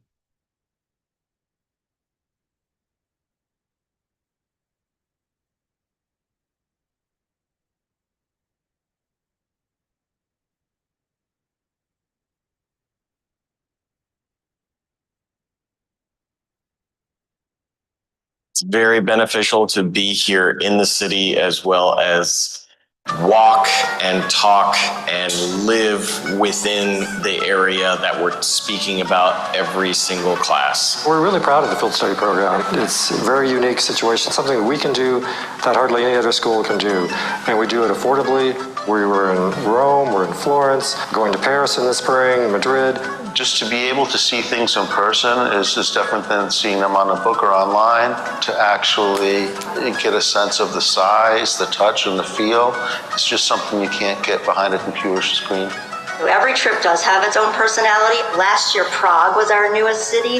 And of course, you have Kafka, you have the history of World War II. We increasingly have more American military stationed in Poland. Because we do work with the military community and dependents overseas, everyone has a really tight schedule with deployments. What the field study program has done is taken a study abroad program and brought it down to 4 days on location in a dynamic city, and then connecting it with Zoom lectures on either side of that. And it's bringing great curriculum to many students who would not ordinarily be able to travel like this. From start to finish, we make sure that they learn, we make sure that they feel comfortable learning, and then we ask them to connect it to their professional lives. If people are going to spend a year or 2 or 3 or longer, in Korea or Japan, it's really great if they can get off the base and, through field trips and field studies, they can get some real exposure to the local culture. I've been teaching in the Asia division for quite a long time, the religions of East Asia and a Korean studies class. And some of the times I've taught them, they have involved programmed field trips.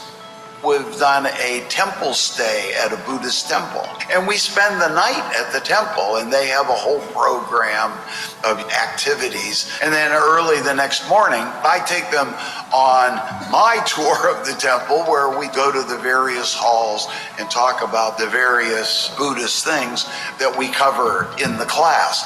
And those have been wonderful experiences.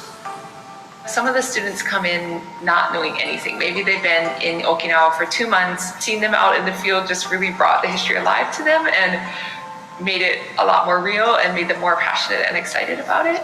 It's taking a population that wouldn't normally get to go on these kinds of adventures and giving them a different perspective of history, giving them one more learning opportunity that a lot of them would never have if they were back in the US doing a traditional school situation. The Bridge program, it's unique. It's a small program, but it's intensive, and there's a lot of human connection. It was an agreement between the bases and the Okinawan prefectural government initially to allow Japanese students to attend classes on base. After the first few years, they saw that there were some gaps in the English ability of our learners. And so this one-year bridge program was added to help bridge that gap. So it's a pre-college program that strengthens academic English skills and prepares students to enter a U.S. university system. It's not just the language skills. The education systems are so entirely different that they really need that transition period to adapt to U.S.-style education. The Bridge program supports UMGC's mission because we are transforming lives, one student at a time. We are meeting students wherever they are. The Bridge program incorporates not just English, but also study skills, critical thinking skills. It's really fascinating and really moving to see students build that confidence and move from A to Z and see them come in as like a little scared, a little worried, but kind of leave like superheroes in this way.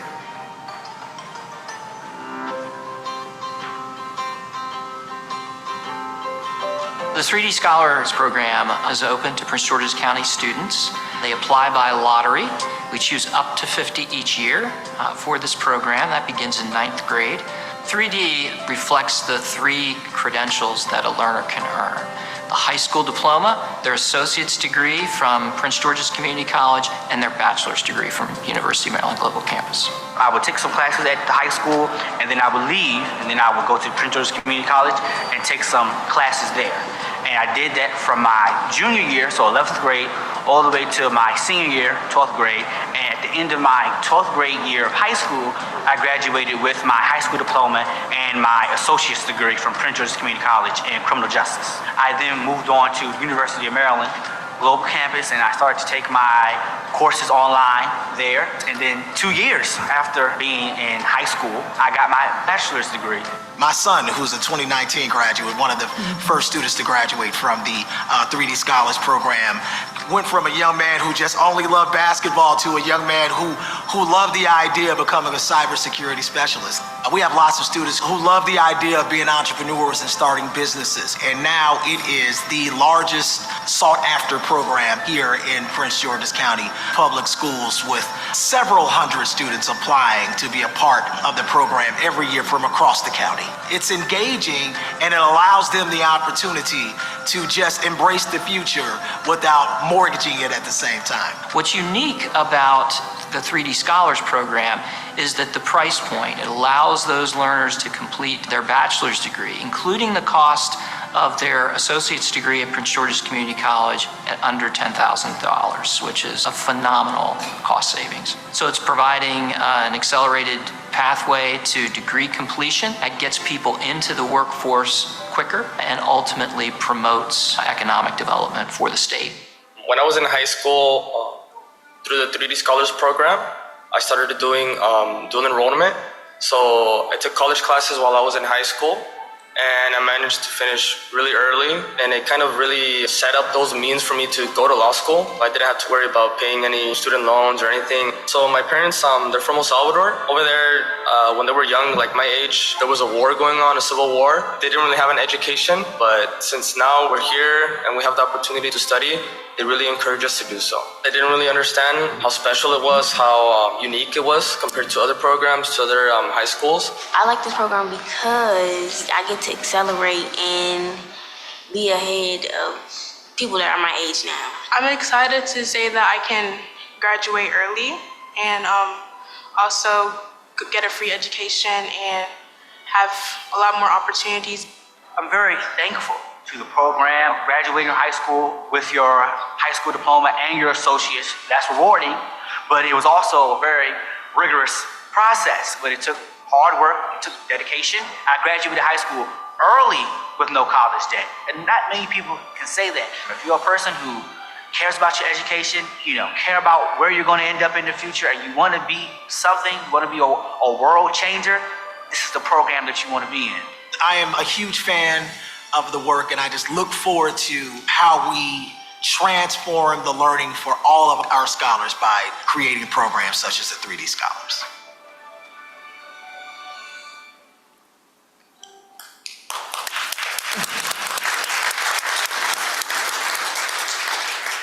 Thanks. More than ever, UMGC is committed to connecting learners with opportunities to transform their lives. Yes, the world is chaotic, and yes, the challenges are real, but so are the stories of transformation and innovation. We see lives changed, barriers removed, and communities transformed by the power of education. So I want to just say thank you for your support, for your belief in the power of education, and for allowing us all a little bit of time to show you a little bit of what the teamwork is happening here at UMGC. Again, welcome back. Thank you, President Fowler, for a wonderful video and a wonderful overview of what's going on at UMGC. Does anyone have any questions for President Fowler? Seeing none, we'll now move to the Chancellor's report.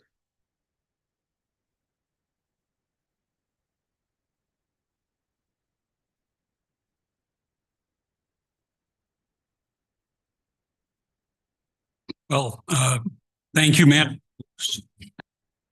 Chair.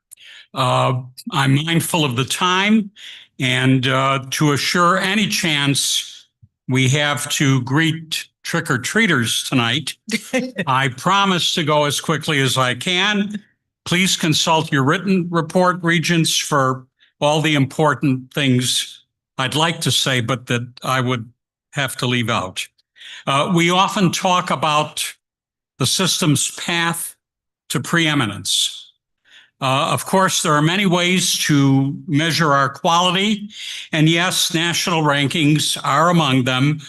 I will begin my report by highlighting just a few.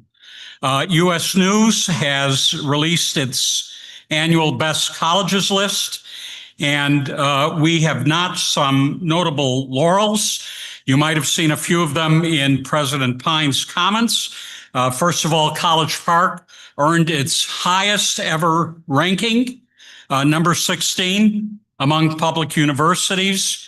UMBC rose 11 spots to number 63 with an overall top 20 placement for most innovative schools. Wow. UMB's undergraduate nursing program made the top 10 among publics nationally. Undergraduate engineering at College Park came in at number 12, and among public universities in the North. These are the US News rankings. Towson ranks number 3. Salisbury, number 18. U-Balt, 25. Frostburg, 33. Bowie State ranks among the country's top 5 public HBCUs. Forbes puts UMD at number 10 among publics. College Park, number 10 among publics by Forbes, another record. UMBC, Towson, Salisbury also made that coveted list. Washington Monthly named Towson a top 25 best in class university, gave them our highest ranking, number 28, in the best bang for the buck category. The Wall Street Journal gave Towson a top 50 ranking for social mobility. UMGC for best salaries, College Park for best value. And yet these accolades don't do justice to the hundreds of rankings that endorse our university's excellence and value, because we excel on the indicators we consider mission critical here at the system and system-wide. We excel on rankings that involve access and outcomes, affordability and economic mobility, service to our students, service to our communities. And maybe all of that, Regents, colleagues, can explain why our enrollment keeps growing in these difficult times. Without stealing the thunder of Regent Fish and Associate Vice Chancellor Muntz, from whom you'll hear later, I'll note that we are breaking records this year in undergraduate enrollment, in first-time full-time enrollment, in total enrollment. Let me repeat that, in total enrollment. Salisbury and College Park each have their highest ever first-time full-time class. Together, our HBCUs are recording their fourth straight year of growth, led by Coppin, who clinched a 25-year enrollment high and exceeded its projections. There's another university that did the same, exceeding projections by nearly 5,000 students, and that's, of course, our host today, UMGC. President Fowler and his team can explain, I'm sure, better than I can, how they're achieving this headcount. But I do know that UMGC keeps growing the number of alumni. This is important. Growing the number of alumni who return to their university to enroll in another program. The alumni return rate is up 19% over last year. This is the endorsement we're after. Students that see us as a proven value keep coming back for what we offer. Congratulations, President Fowler. Let me share another endorsement of our work, the gifts that enable it. Philanthropist Mackenzie Scott has given the University of Maryland Eastern Shore the single largest gift in its history, as you know, $38 million. That's on top of $20 million that Mrs. Scott donated 5 years ago, proving her confidence in UMAS's direction and momentum, its leadership. The money will go to the priorities where UMES is already seeing gains: student access and completion, research, regional partnerships. Dr. Anderson, I know my congratulations pale in comparison to $38 million, but I offer them anyway. Now, how about the endorsement of industry? Microsoft is going to open a major quantum research lab at College Park. Since Maryland launched the Capital of Quantum initiative just 9 months ago, UMD's Discovery District has welcomed nearly a dozen quantum startups. The district's anchor, which is IonQ, is expanding its research park footprint, doubling its Maryland workforce. And there's a new partnership with DARPA, which will test and evaluate quantum information science at College Park, which will unlock in these days millions in federal funds.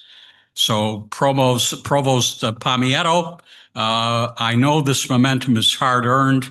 It's well-deserved. Congratulations to all involved. I want to point out that several of our universities are celebrating milestone anniversaries. Coppin State capped 125 years with its largest capital campaign total in university history. Over 25 million raised. Nice going, President Jenkins. The University of Baltimore will end a year-long celebration of its centennial next month with a celebration that features exhibits integrating a vision for UBalt's future. Looking forward to that, Provost Mueller. At UMSI's centennial kickoff, President Morales Wilhelm shared his biggest goals.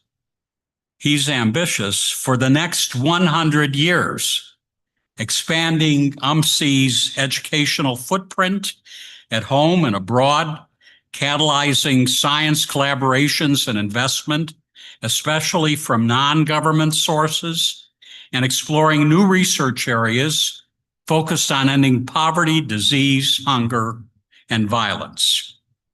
Pretty ambitious, but we have confidence, Mr. President. The USM at Hagerstown, I want to point out, also had a celebration. They celebrated 20 years of impact this month, 20 years of expanding access to higher ed in their region. Their annual fundraiser brought together donors, students, faculty, and staff, with all dollars raised going to student scholarships. Dr. Ashby, I've heard great reports about this event and its success. Same goes for another fundraiser held a couple of weeks ago, the Montgomery County Business Hall of Fame. Induction ceremony doubles as a fundraiser for what we think is the county's greatest asset, the universities at Shady Grove. And this year's luncheon, I understand, netted $200,000 for USG students. So congratulations, Dr. Kademian.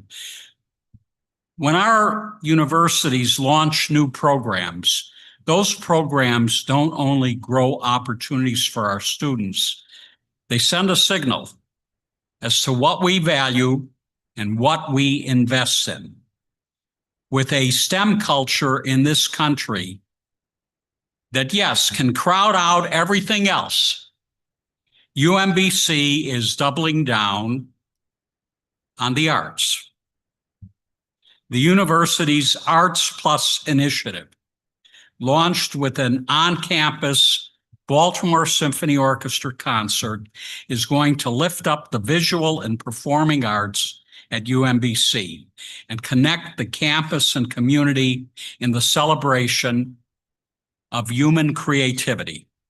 So congratulations, President Ashby, for demonstrating how we all feel about the arts in this world of STEM. We're cognizant of it and supportive of it. I need you to know, Regents, that Towson is all in on public service, democratic values, constructive dialogue. We all care about that these days. The Ben and Myrna Carden Center for Civic Engagement and Civil Discourse, launched on Wednesday, this past Wednesday, will advance scholarship on the issues that most imperil, most divide our nations. Senator Carden will lead the center, joining TU as its second presidential scholar. Well done, President Ginsburg. Salisbury is proving its commitment to international experiences for all, with a record number of historically underserved students studying abroad this semester, and a partnership with Sumy State University in Ukraine will allow Salisbury to provide support to the university during and after that country's enduring war. Thank you, President LaPree. Bowie State is doubling down on career-connected, industry-aligned learning. You have a partnership with the nonprofit CodePath, which will give Bowie State students advanced training in software engineering, cybersecurity, linked with meaningful industry opportunities.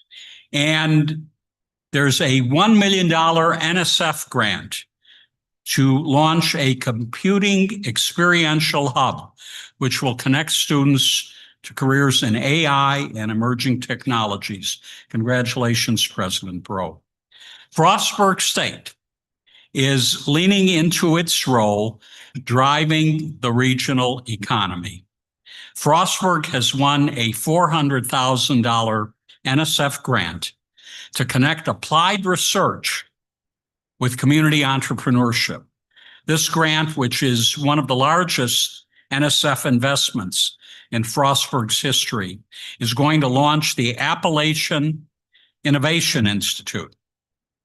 That's part of a 5-university network led by Frostburg, funded with $2 million from the NSF, a model for how rural universities can shape technology-based regional growth. Well done, President Smith. And Coppin State is investing in a campus built for growth. The university dedicated 3 buildings this month: the Margaret Peters Tennis Complex, the Katherine Johnson Science and Technology Building, and the Henrietta Lacks Health and Human Services Building, centering 3 Black women whose legacies of excellence, discovery, and ethical care have changed our nation. UMB is doubling down on its life-saving research, President Sherrill, which is now threatened, as we all know, with federal disinvestment. Proposed cuts would slash federal funding for global health by 62%, which imperils malaria research, vaccine programs, AIDS prevention.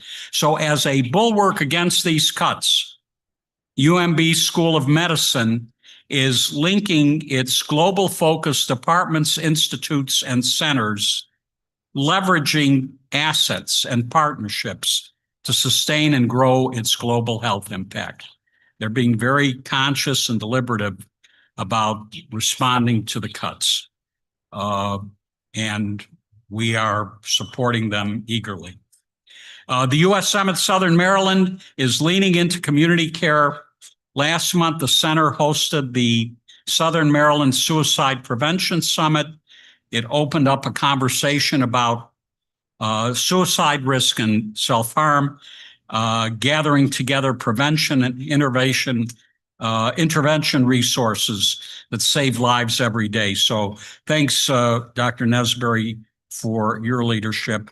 And finally, the system is proving its commitment to incarcerated Marylanders and those returning home.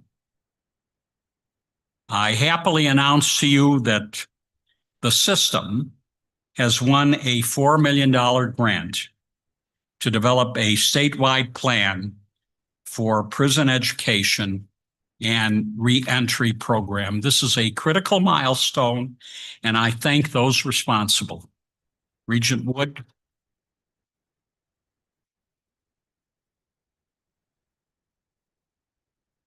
Regent Wood, Dr. Rinn, Dr. Zakiya Lee. But I also thank my colleagues at UBalt, at Bowie State, the Maryland Corrections Department, for the foundational work they've done in this space for the last several years, and for all the guidance that secured our grant. You'll hear more from Regent Wood shortly. And Madam Chair, this concludes my report. Thank you, Chancellor. Does anyone have any questions for the Chancellor? Seeing none, we'll move to the Council of University System Faculty, Dr. King White.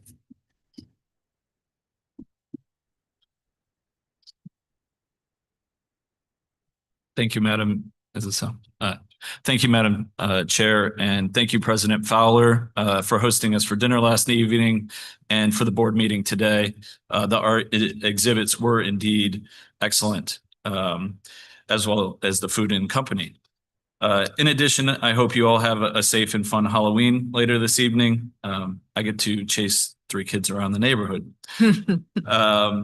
A few updates, speaking of my kids. Evelyn, our youngest, became the Southern Maryland League champion in the Under Armour Junior Tour 9 to 11 division. Our middle one, Meredith, scored a goal and an assist during a tournament for our Coppermine team, and no doubt inspired by the Salisbury swim documentary shared by President Lupri, earned several personal bests in her first fall swim meet. I will be unable to attend the December meeting so that I can transport them to a meet in West Virginia. So I hope you all also have a wonderful holiday season. Finally, our oldest Colin, who is currently earning straight A's, which is a big deal. In between shadow days for high schools like Calvert Hall and Boys Latin, with programs that can help meet his learning needs, shot a 2-over to win an Under Armour tournament, and was 2 under par in his last individual round of the year, over 14 holes, but went on a few hiking adventures to shoot an 80. I tell this a little bit just so you know a little bit about me, but also one of the reasons I chose to serve in the chairperson role on CUSIF is that young people that our kids know may well be attending USM schools in the future, and I didn't realize how quick that was going to happen. One, Ryan Henneman, who is a freshman at Salisbury, after graduating from Calvert Hall, earned a win at the Melee tournament at Ford's Colony Country Club. This is no small feat since the golf program at Salisbury is only a few years old. Ryan will be joined next fall at Salisbury by his high school teammate, Brooks Manning, who announced he is attending the institution 2 weeks ago.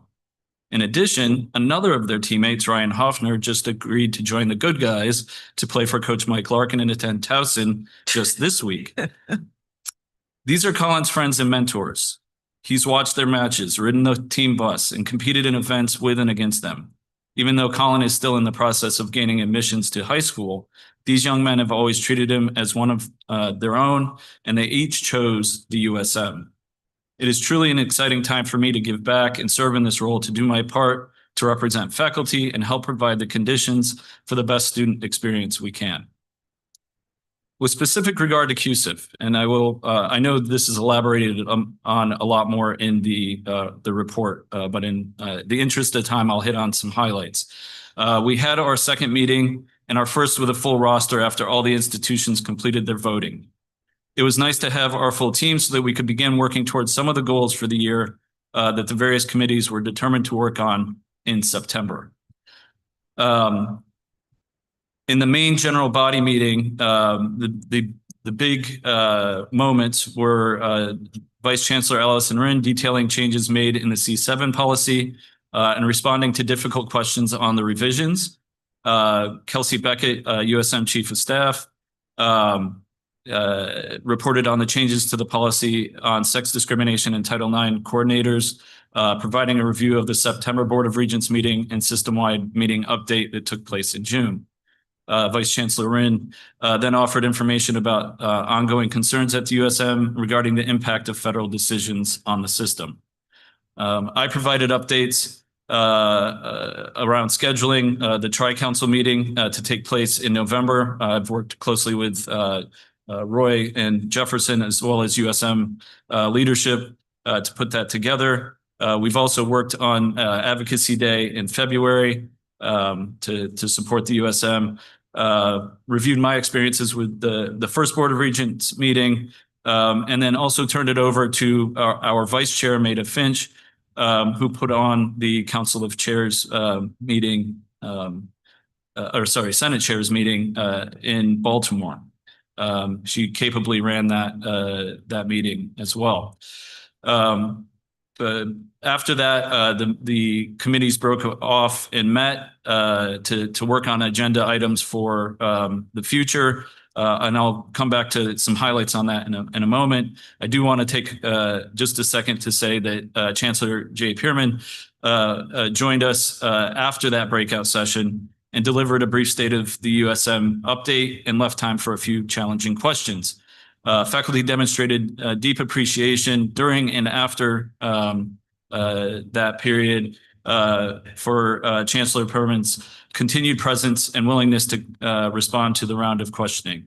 And that exchange marked the end of the general body meeting.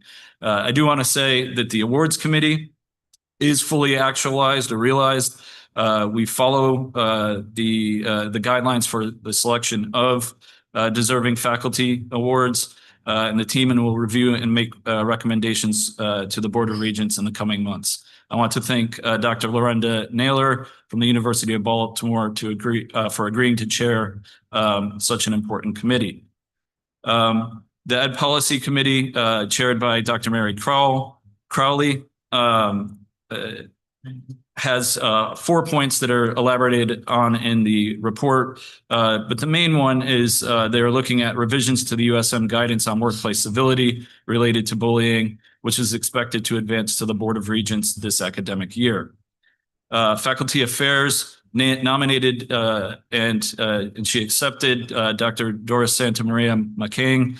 And they have 3 points that they're working on. The main one, or the one that's most fully developed, is campus safety. She's working with Dr. Jamie Pearson in finalizing the recommendations report on this matter based on the data they collected from the survey administered last year across USM campuses.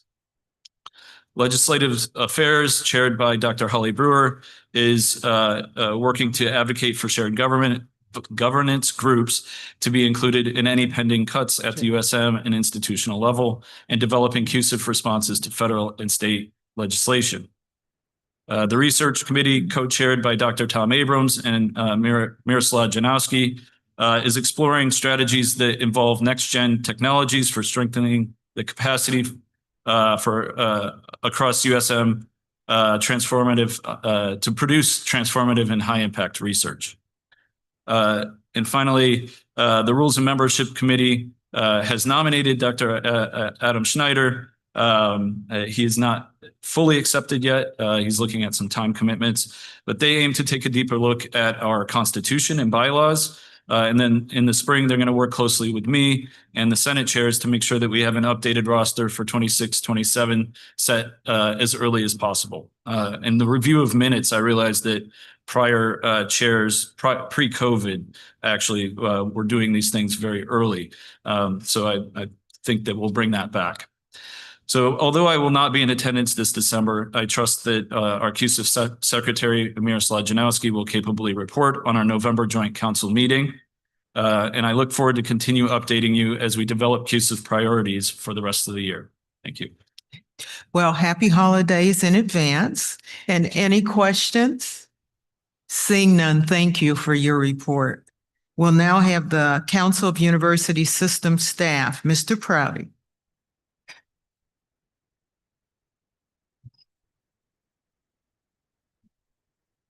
Good morning. Good morning. Chair Gooden, Chancellor Perman, Regents, Presidents, everyone else in attendance. Thank you for giving me the time to give this report. I'll jump right in with an update on the attempt at communication with the governor's office that I reported on briefly last time. Dr. Clea Patricio, the previous CUS chair, wrote to the governor's office to improve relations between the state and the nearly 13,000 non-bargain system staff. Following this, Dr. Patricio and I met with then Secretary Helene Grady and policy advisors on September 17th to discuss better modes of advocacy. However, despite previously reported optimism, subsequent attempts to follow up with these policy advisors and pursue advocacy for these non-bargain staff have gone unanswered. CUS will therefore look forward to continued collaboration with the system and campus leadership within the model of shared governance, within the model of system shared governance in order to try to advocate for system staff. Since my last report, the Council of University System Staff met on Tuesday, October 14th. While virtual, senior leadership from the University of Baltimore joined the call to give remarks. Various discussions grew out of this meeting of the council and its committees, and I've given an abridged listing of these topics in my report. Right now, I'll aim to provide some context and follow up on these with key senior leadership and in future reports. Starting with perhaps the most abstract, and you've heard this from me before, reciprocal communication. Staff are broadly interested in sharing best practices around communication with campus senior leadership. And what I mean by this is both how staff communicate with their campus administrators or administration and expectations for communication from campus administrators. What's the best way for us all to be working with each other and soliciting feedback both ways? Beyond this, and aligned with some work done last year around changes to CUS representation from campuses, staff are working to ensure that staff who are not necessarily participating in shared governance at their institutions are aware of system-level governance groups and feel empowered to interact with these groups and their system-level counterparts. Last year, we made a change to the Board of Regents policy that acts as the CUS constitution to ensure that CUS elections were done from the entire Senate body rather than just, the entire staff body rather than just from the individual senates. Just that little bit of additional marketing, I guess. Another thing here, staff are also interested in ensuring transparency around changes to academic calendars, which are sometimes communicated with faculty and student governing groups without engaging staff. Moving on to topics that are more related to staff financial wellness and equitable access to benefits, I've got 3 or 4 things here. Ready? While campuses offer crisis funding or emergency assistance for students, staff and faculty in financial straits would certainly stand to benefit from such programs, particularly in times such as these where many spouses or family members are furloughed or otherwise shut down. While none of us are sure that the current financial climates are on track to improve, deliberate and thoughtful effort on the part of financial units at our campuses right now might allow universities to emulate successful faculty and staff crisis funding programs, such as the UMBC Cares Emergency Fund.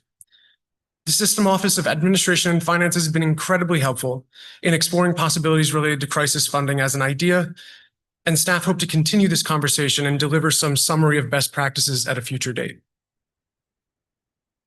In June 2024, Chancellor Perman delivered a memo to all USM presidents, hoping to limit the extent to which duplicative fees are charged to campus employees who seek to utilize tuition remission benefits. As an example of this, a mandatory parking fee might be charged to a staff member who already pays for parking permits on a campus when they engage in coursework at their campus. While much work has been done in this space, staff are in the process of exploring whether or not such duplicative fees continue to exist on any of our campuses. I want to thank all university presidents for helping to remove barriers to campus employees who seek avenues for continued education and professional development. And I also want to thank the Chancellor and the board for their continued work to support employees, including faculty and staff, in this arena. Another memo I'd like to dredge up from the archives is a memo from 2018 sent to USM presidents by then Senior Vice Chancellor for Academic and Student Affairs, Joanne Boffman, requesting that campuses consider and promote best practices around ombud services. Again, I know that many campuses have explored the extent to which they can offer ombud services, but a cursory survey of the system reveals that we still have campuses without access to these sought-after programs. I know this is not the ideal time to ask for new positions or more money to fund such positions, but as before, I hope campus leadership can think of creative ways to balance potential employee retention efforts against the perhaps more costly recruitment and onboarding processes. As a final item, CUS is exploring, staff are seeking the inclusion of non-bargain staff from regional higher education centers in the general membership of CUS. Doing so would generate opportunities for RHEC staff to better engage with system-level shared governance, with opportunities for developing leadership and building community across the system. We'll be reaching out to RHEC staff and executive directors and potentially propose another edit to the CUS membership, which is stipulated in the Board of Regents policy I mentioned before. Beyond these action items, CUS has identified within its own meetings, and Ryan mentioned this a few moments ago, CUS, CUSIV, and USMSC are working with System Office leadership to plan and hold the 2025 Joint Councils meeting. This meeting is scheduled for November 20th. It's a Thursday, and it will be held at College Park Stamp Union Building, excuse me. Speaking on behalf of Dr. King-White and Mr. Vasquez-Reyes, I hope that some of you will be able to attend and give brief remarks to students, faculty, and staff who gather to advance the governance goals of the system. I would like to close by reiterating that staff in the system are committed to supporting the system's mission to enhance Marylanders' lives by delivering accessible, high-quality education, driving research, and providing vital public resources and services. I hope we can continue to improve practices that include staff in decision-making, keep staff informed of changes, and provide opportunities for staff growth throughout the system. Thank you. Thank you, Mr. Prouty. Does anyone have questions? Seeing none, thank you for your report. Our next is the Council of University System Presidents, Dr. Bro. I can.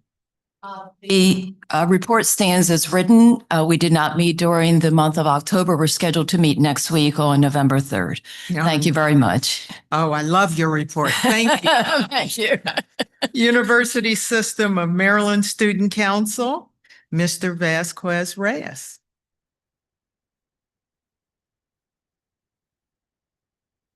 Good morning, everyone. Good morning. It's great to be here, President Fowler. Thank you for your hospitality and the incredible meal yesterday. It's not often I get to eat like that as a college student.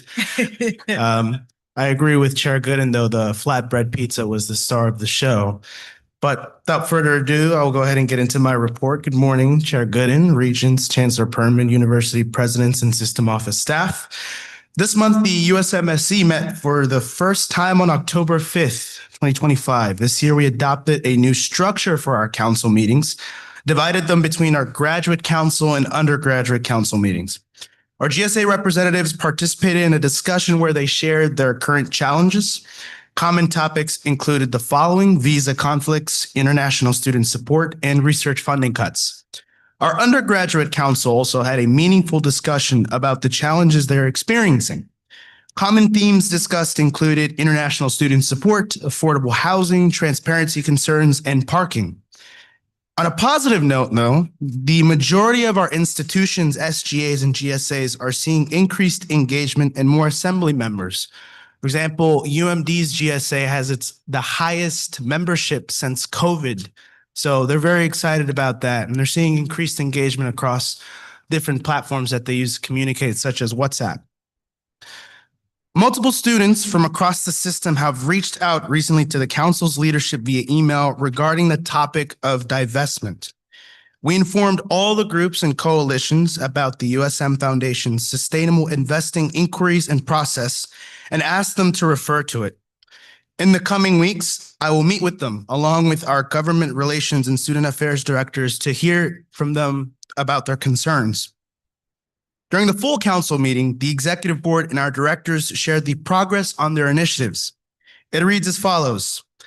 For the executive board, I shared my report regarding last month's Board of Regents meeting, gave the council more information regarding the upcoming joint councils meeting, and my VP for undergraduate affairs, Princess, and the VP for graduate affairs, Harshal, shared where their respective committees were with their goals. Our government relations directors are preparing to meet with key legislators before session and the USM Advocacy Day. And they're working on a memorandum for the governor's office so the governor can join us for one of our spring semester meetings. And they're also assisting with Advocacy Day planning. The student affairs directors are finalizing their planned Leadership Institute, which will be available for all USM students to participate in, and are actively meeting with constituent groups to track their concerns across all campuses. Our DEI directors are finalizing their planned Heritage/Affinity Month social media posts, and they will be actively posting them on our social media platforms. And our sole single communications and marketing director has started to publish images from the USMSC launch event on our social media, and we've received high levels of engagement from it thus far. And we'll begin posting content summarizing what happens here at the Board of Regents meetings and at our council meetings, so students within the system are up to speed with what's happening at the University System of Maryland as a whole. Finally, the Vice Chancellor for Communications and Marketing, Michael Sandler, joined us during the general body meeting, where he shared with the council information about the USM legislative campaign. He received great feedback from our representatives and generated significant interest, as many of them signed up for this campaign. Without a doubt, this campaign will be a success, and I look forward to hearing how our students share how their future is Maryland's future. I look forward to providing you with updates in the coming weeks. Madam Chair, this concludes my report.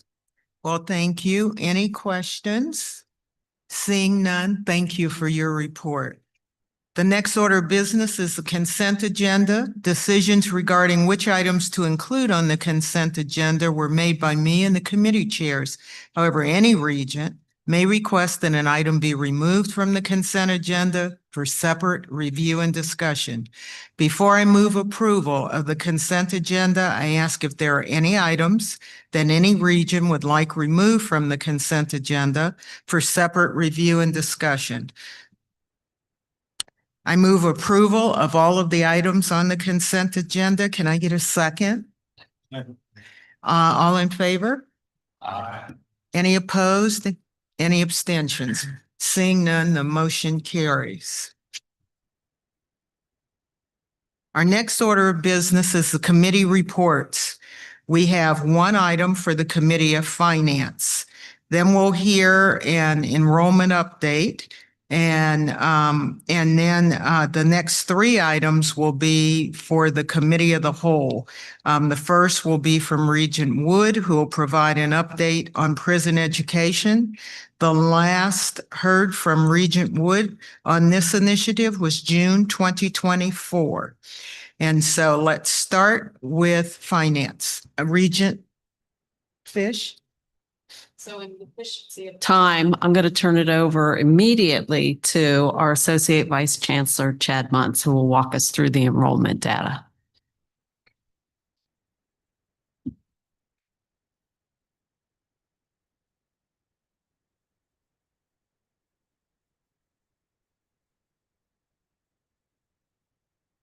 Good morning. Looking at the agenda this morning or last night, I did cut a couple slides thinking about our time today.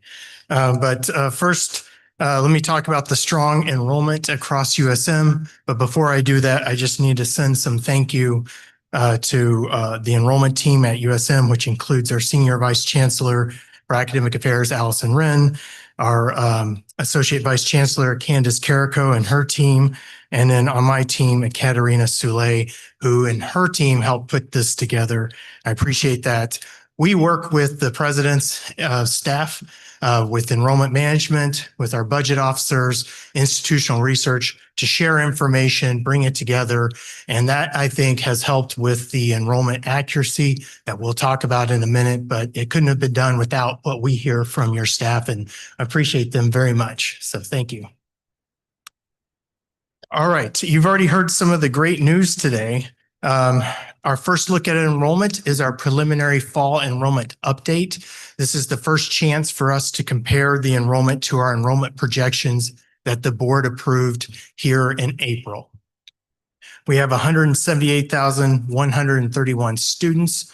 For the most part, we're expecting that this number will be our final number as we move into our unit record data collection. There might be some changes, but we're up 4.3% or over 7,300 students from last fall 2024. Another record, you already heard it today, but it's worth repeating, and it goes to the great work of our enrollment management offices. Record number of first-time, full-time, new freshman students. This group of students is essential for our universities, especially the undergraduate program. And that is because on average, our first-time, full-time students will spend up to 4.5 years with the university, and we will see them as returning students for the years to come. As we have more first-time, full-time students, we have more returning students in the future. Also, first-time, full-time students obviously take a full-time credit load, which contributes to our FTE numbers. So our FTE, or full-time equivalent, looks at all of the undergrad, the graduate enrollment, and it looks at our full-time and part-time registration, adds all those credit hours together, and we see a very high point of 136,662 FTE. So essentially, this is the load that our instruction, that we are accommodating in our institutions and what our faculty are serving, as if all students were full-time, would be 136,000. All right, why is this important? I mentioned it already. It is part of our financial cycle, our financial management cycle. At the top, we look at our fall enrollment report. This compares our enrollment to the projections. After we have our fall enrollment update, we move into our audited financial statements. We work with our rating agencies with debt issuance and well-managed enrollment management functions weigh into those considerations. Then we move into our enrollment projections. So the next time you see me will be in March and April as we approve this year's enrollment projections for the next 10 years. Then this helps us size each institution, and we use it to inform our tuition and fee decisions, as well as our operating and capital budget sizing. All right, quickly, just looking at where we've been over the last 12 years, the gold line at the top represents our total enrollment. The black line represents our undergraduate enrollment, and the gray line represents our graduate enrollment. And what has happened is we were on an upward trajectory up until the pandemic. Two key things happened during the pandemic. One was very good, and that is we had higher graduation rates and more students completing their degrees in a more timely fashion. But unfortunately, with the pandemic, we also had fewer new students beginning with us. It took a year or two to recover as students returned to the university, and that's where you see that dip. So both increased graduation, fewer new students. It takes a few years to rebuild that. And so from 2022 on, we've seen an upward increase in enrollment across USM. At the graduate level, we've seen it for the last 3 years. So both undergrad and graduate have increased. Now, how does that compare to our enrollment projections? Well, the good news is we exceeded our enrollment projection. This gold line represents last year's projection that we approved here. And we thought we'd have about 172,000 students this fall. We exceeded that by 6,000 to 178,000. What this means is we achieved our enrollment projection early. So I marked when we thought we would get to 178,000, somewhere between 29 and 30. So we were just a little bit early in that. So what will happen as we move forward is we will work with the campuses. We will talk about what we did well and how we're going to continue. They will adjust their enrollment projections as we move forward, and we will see what this new trajectory will look like. We're still on track for 195,000 students. It'll just be determined the slope of that curve. I will say that in board policy, in the policy on enrollment, we talk about a well-managed enrollment management function is one that the students are, the enrollment is sized appropriately for the capacity on campus. It meets with our budget and capital plan, and the expectation is that it's with plus or minus 3% of the actual enrollment. So for some of our institutions, that's within 100 students. Others have a little bit more of a error rate. But that being said, all of our institutions met that plus or minus 3% with the exception of two. You've already heard about them today, and that was they exceeded their enrollment projection, Coppin and UMGC. Both exceeded their enrollment projection by much more than 3%. So that was a good news story this year. I mentioned this already with the first-time full-time student, but this is a key indicator of future enrollment. With the exception of a couple institutions, our first-time full-time students increased. What this graph here shows in red is where we were before the pandemic. The gray was our lower enrollment year during the pandemic, and you can see most of the first-time new students decreased. Either they delayed entry or did not go to school that year. And then this year is the taller black line. And we, for the most part, our institutions are at the same or higher than we were in 2019 and during the pandemic. Couple key points about what is occurring nationally. We talked about this in the Finance Committee. This year is the peak high school graduation year across the nation. While many states will see a decrease, it's been termed the enrollment cliff. Maryland will continue to produce between 65 to 72,000 high school graduates every year. And so as we look forward, and we obviously benefited from a increased high school graduation class, Other states depend on our students. So this came up in the finance committee meeting is what does it look like? How does Maryland compare? Well, we're a net exporter, meaning we send 16,000 Marylanders out to other states every year, and we bring in 8,000. And most of that 8,000 is at our private institutions. So we lose, in essence, 8,000. So how does that compare to other states? I think was one of the questions. So we looked that up. Our migration is very similar to Colorado, Delaware, Minnesota, and Washington. The states that are above us are the large states. Those states are Texas, Florida, Georgia, California, New York. They tend to have more of their students who pursue college staying in state. The states that have a higher net migration are New Jersey, Connecticut, DC, Hawaii, Vermont. And we see that in our students. We see the North coming down to Maryland, and we see our students tending to go south. So this picture of migration continues to today, but that impacts our numbers. That being said, we don't serve all of our Maryland high school graduates. And by we, I mean the collective higher education. Many students, about a quarter of our high school graduates, do not enroll in college. And immediately after high school, within the first year, or really, frankly, within the first few years after high school graduation. So there's still many more students to serve. And as we face competition, we will look for ways to serve an increasing number of our high school students. Finally, how does this compare with national trends?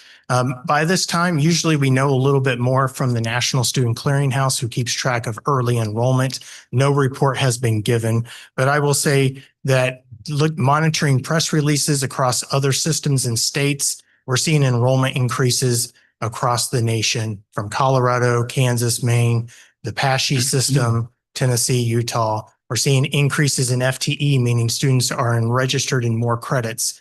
In California state system, Nebraska, Oklahoma, all have reported the same trend as what we have seen. International students, how many we actually have here in Maryland, we still don't know those final numbers yet, but our reports and interaction with the campuses are that it looks better than we initially thought. The campuses have been paying attention to this. They have worked on different strategies to improve international enrollment, but this is essential.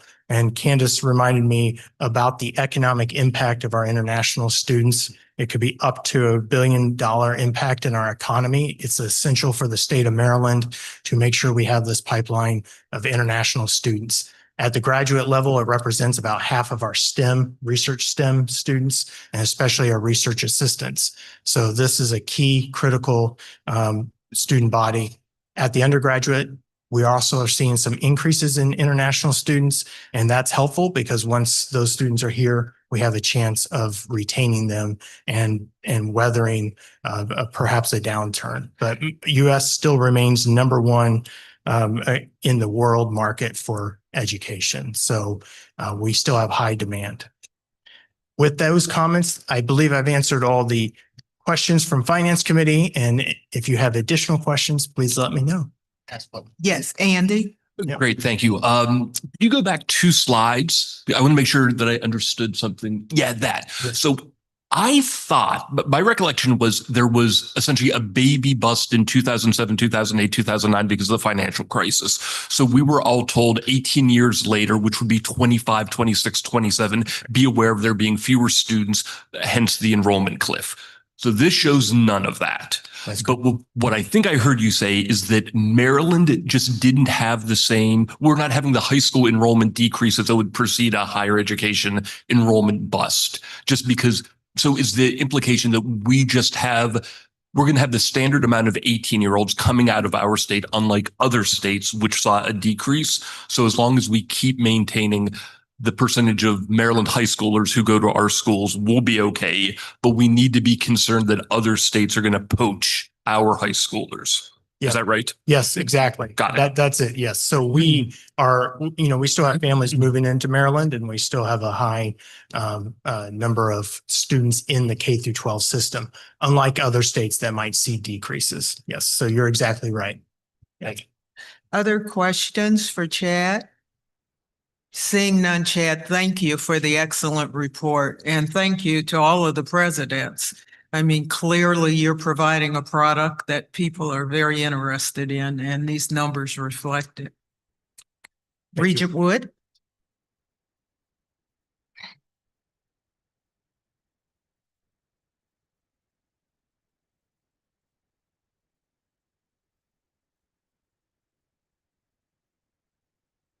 Okay, good morning, everyone. Morning. And happy Halloween. First, I would like to bring everyone up to date on what's been happening in our prison education program.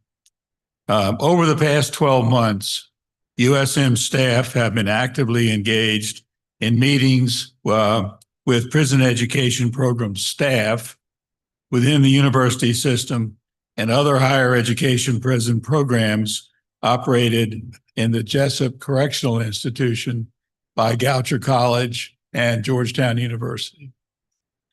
Dr. Zakiya Lee has served as the system representative to the Maryland Prison Education Delivery Reform Commission, created in 2024 to review and modernize prison education through the Maryland Department of Public Safety and Correctional Services. Additionally, we were invited to join the National Association of Higher Education Systems, which is a national project on improving prison education that will meet over the course of the next year. We are also working in partnership with the State University of New York System and the Tennessee Board of Regents System Office. In January of last year, USM engaged Julep Consulting, which is a consulting firm that provides solutions for organizational development to expand efforts to develop a statewide prison education plan. Soon thereafter, it became clear that limiting any program just to the system or just to higher education institutions would limit its success. Thus, the focus grew to include any university offering prison education in Maryland, as well as others in providing support for returning citizens. What we also found is that prison education and reentry programs within the university system operate in a more or less discrete manner, despite facing many of the same challenges.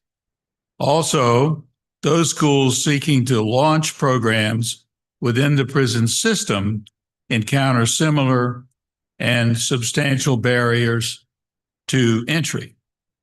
By aggregating resources and facilitating coordination amongst our schools, university system can play a critical role in maintaining the unique characteristics of each school, prison education program, and reentry program to help make each program a success.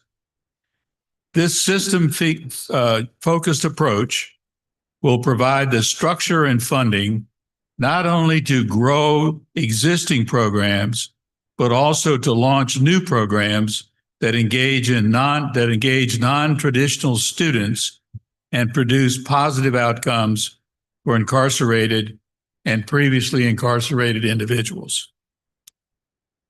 In January last year, we submitted a grant application to Ascendium to support our statewide vision for prison education. This application is entitled Aligning Services for Justice Impacted Students Within the University System of Maryland.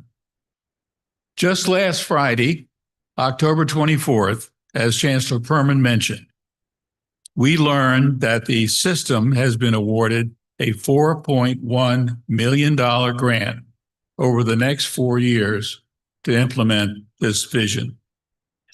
The goal and requirements of this grant is to bring together universities, community colleges, community organizations, the Department of Corrections, legislative partners across the entire state to organize this work and create greater educational opportunities for incarcerated students and returning citizens. As a result, although Maryland is a small state geographically, we believe our prison education program will benefit from the creation of regional hubs as place-based centers to support the development of this work, as well as to facilitate additional work. This initiative will have as an outcome the creation of the first two of these regional hubs. In addition, one, we will host an annual symposium to bring individuals and organizations from across the state together to better coordinate our work and recruit additional stakeholders into the partnership with existing events at our institutions. Two, we will hire 2 full-time staff positions to initially be housed within the University System of Maryland, who will serve the entire state in this work.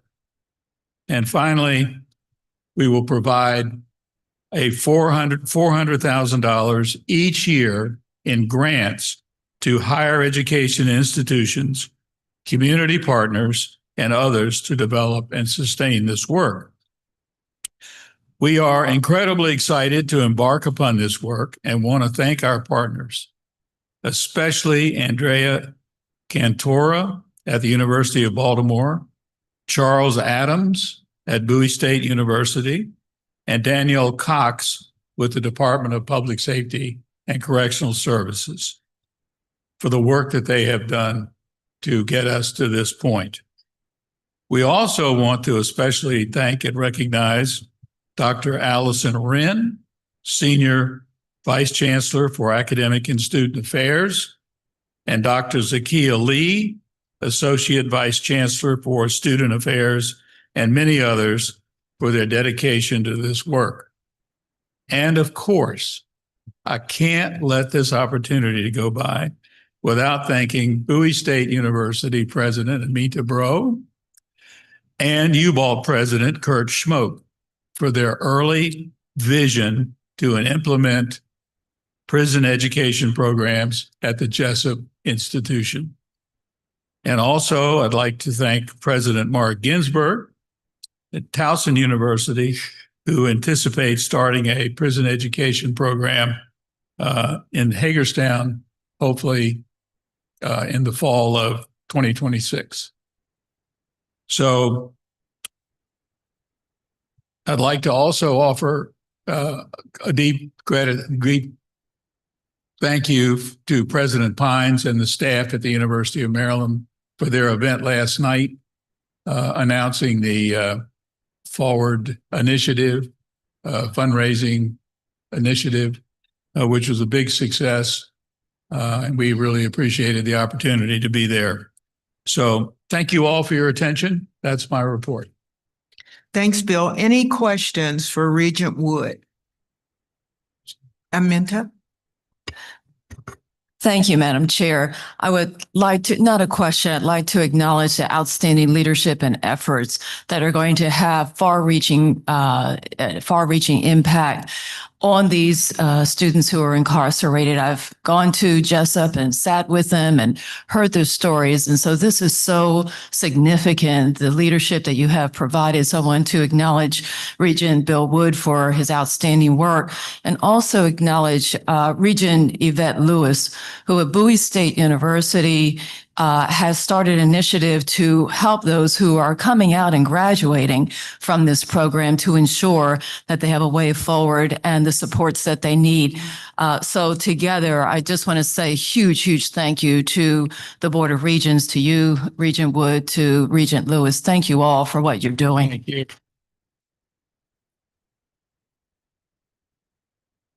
Any other thoughts or questions for Regent Wood? Seeing none, thank you for your report, Regent Wood. Thank you. We now have two action items. The first is a resolution of appreciation for UMB Police and Public Safety.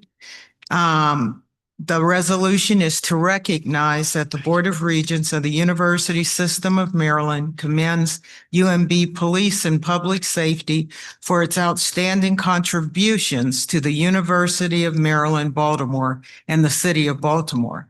The resolution attests that the Board of Regents extends gratitude to the UMB Police and Public Safety for its dedication and service, and looks forward to another 50 years of successful service.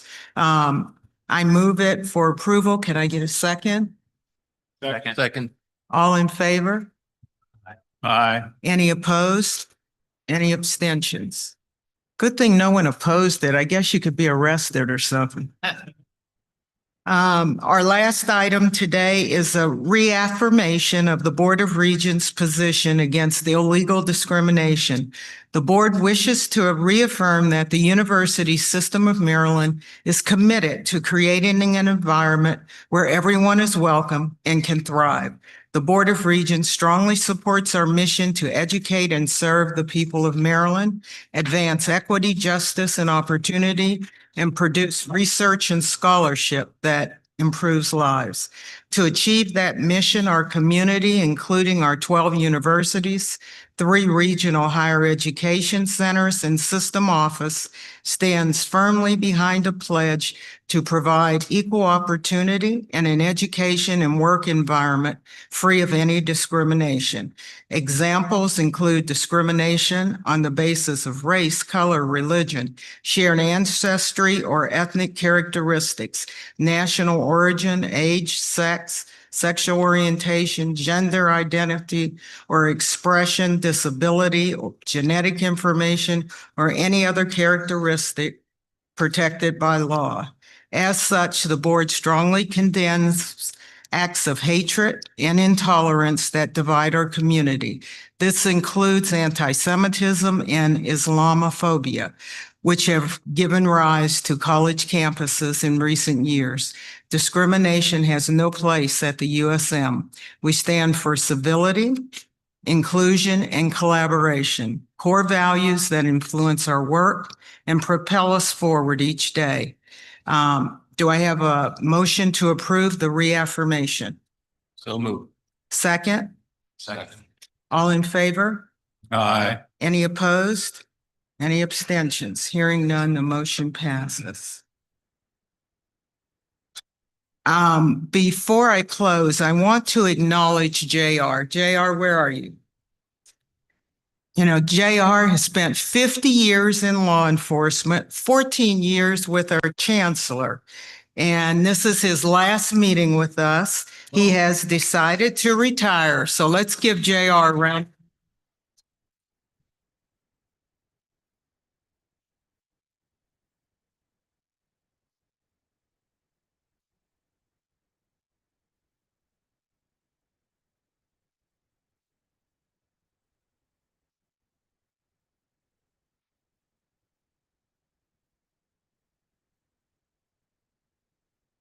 Mark, Andy, rather, you have big shoes to fill. And I have to tell you that from a personal perspective, I would not have gotten to a lot of meetings without JR. He is that wayfinder. So that's a duty they probably didn't tell you about yet, but I'm sharing it with you. And I also want to spend a moment and thank Dr. Fowler again for your hospitality and the wonderful evening.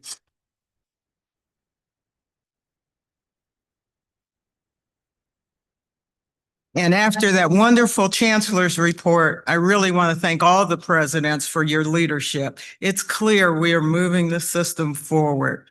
And I also want to thank our regents for their diligence in fulfilling their duty. This week was at a board where, you know, we started each meeting with the governance tenets. And I was reminded that as a board, we have these governance tenets, the duty of care, the duty of loyalty, and the duty of obedience, which are the bedrocks of good governance.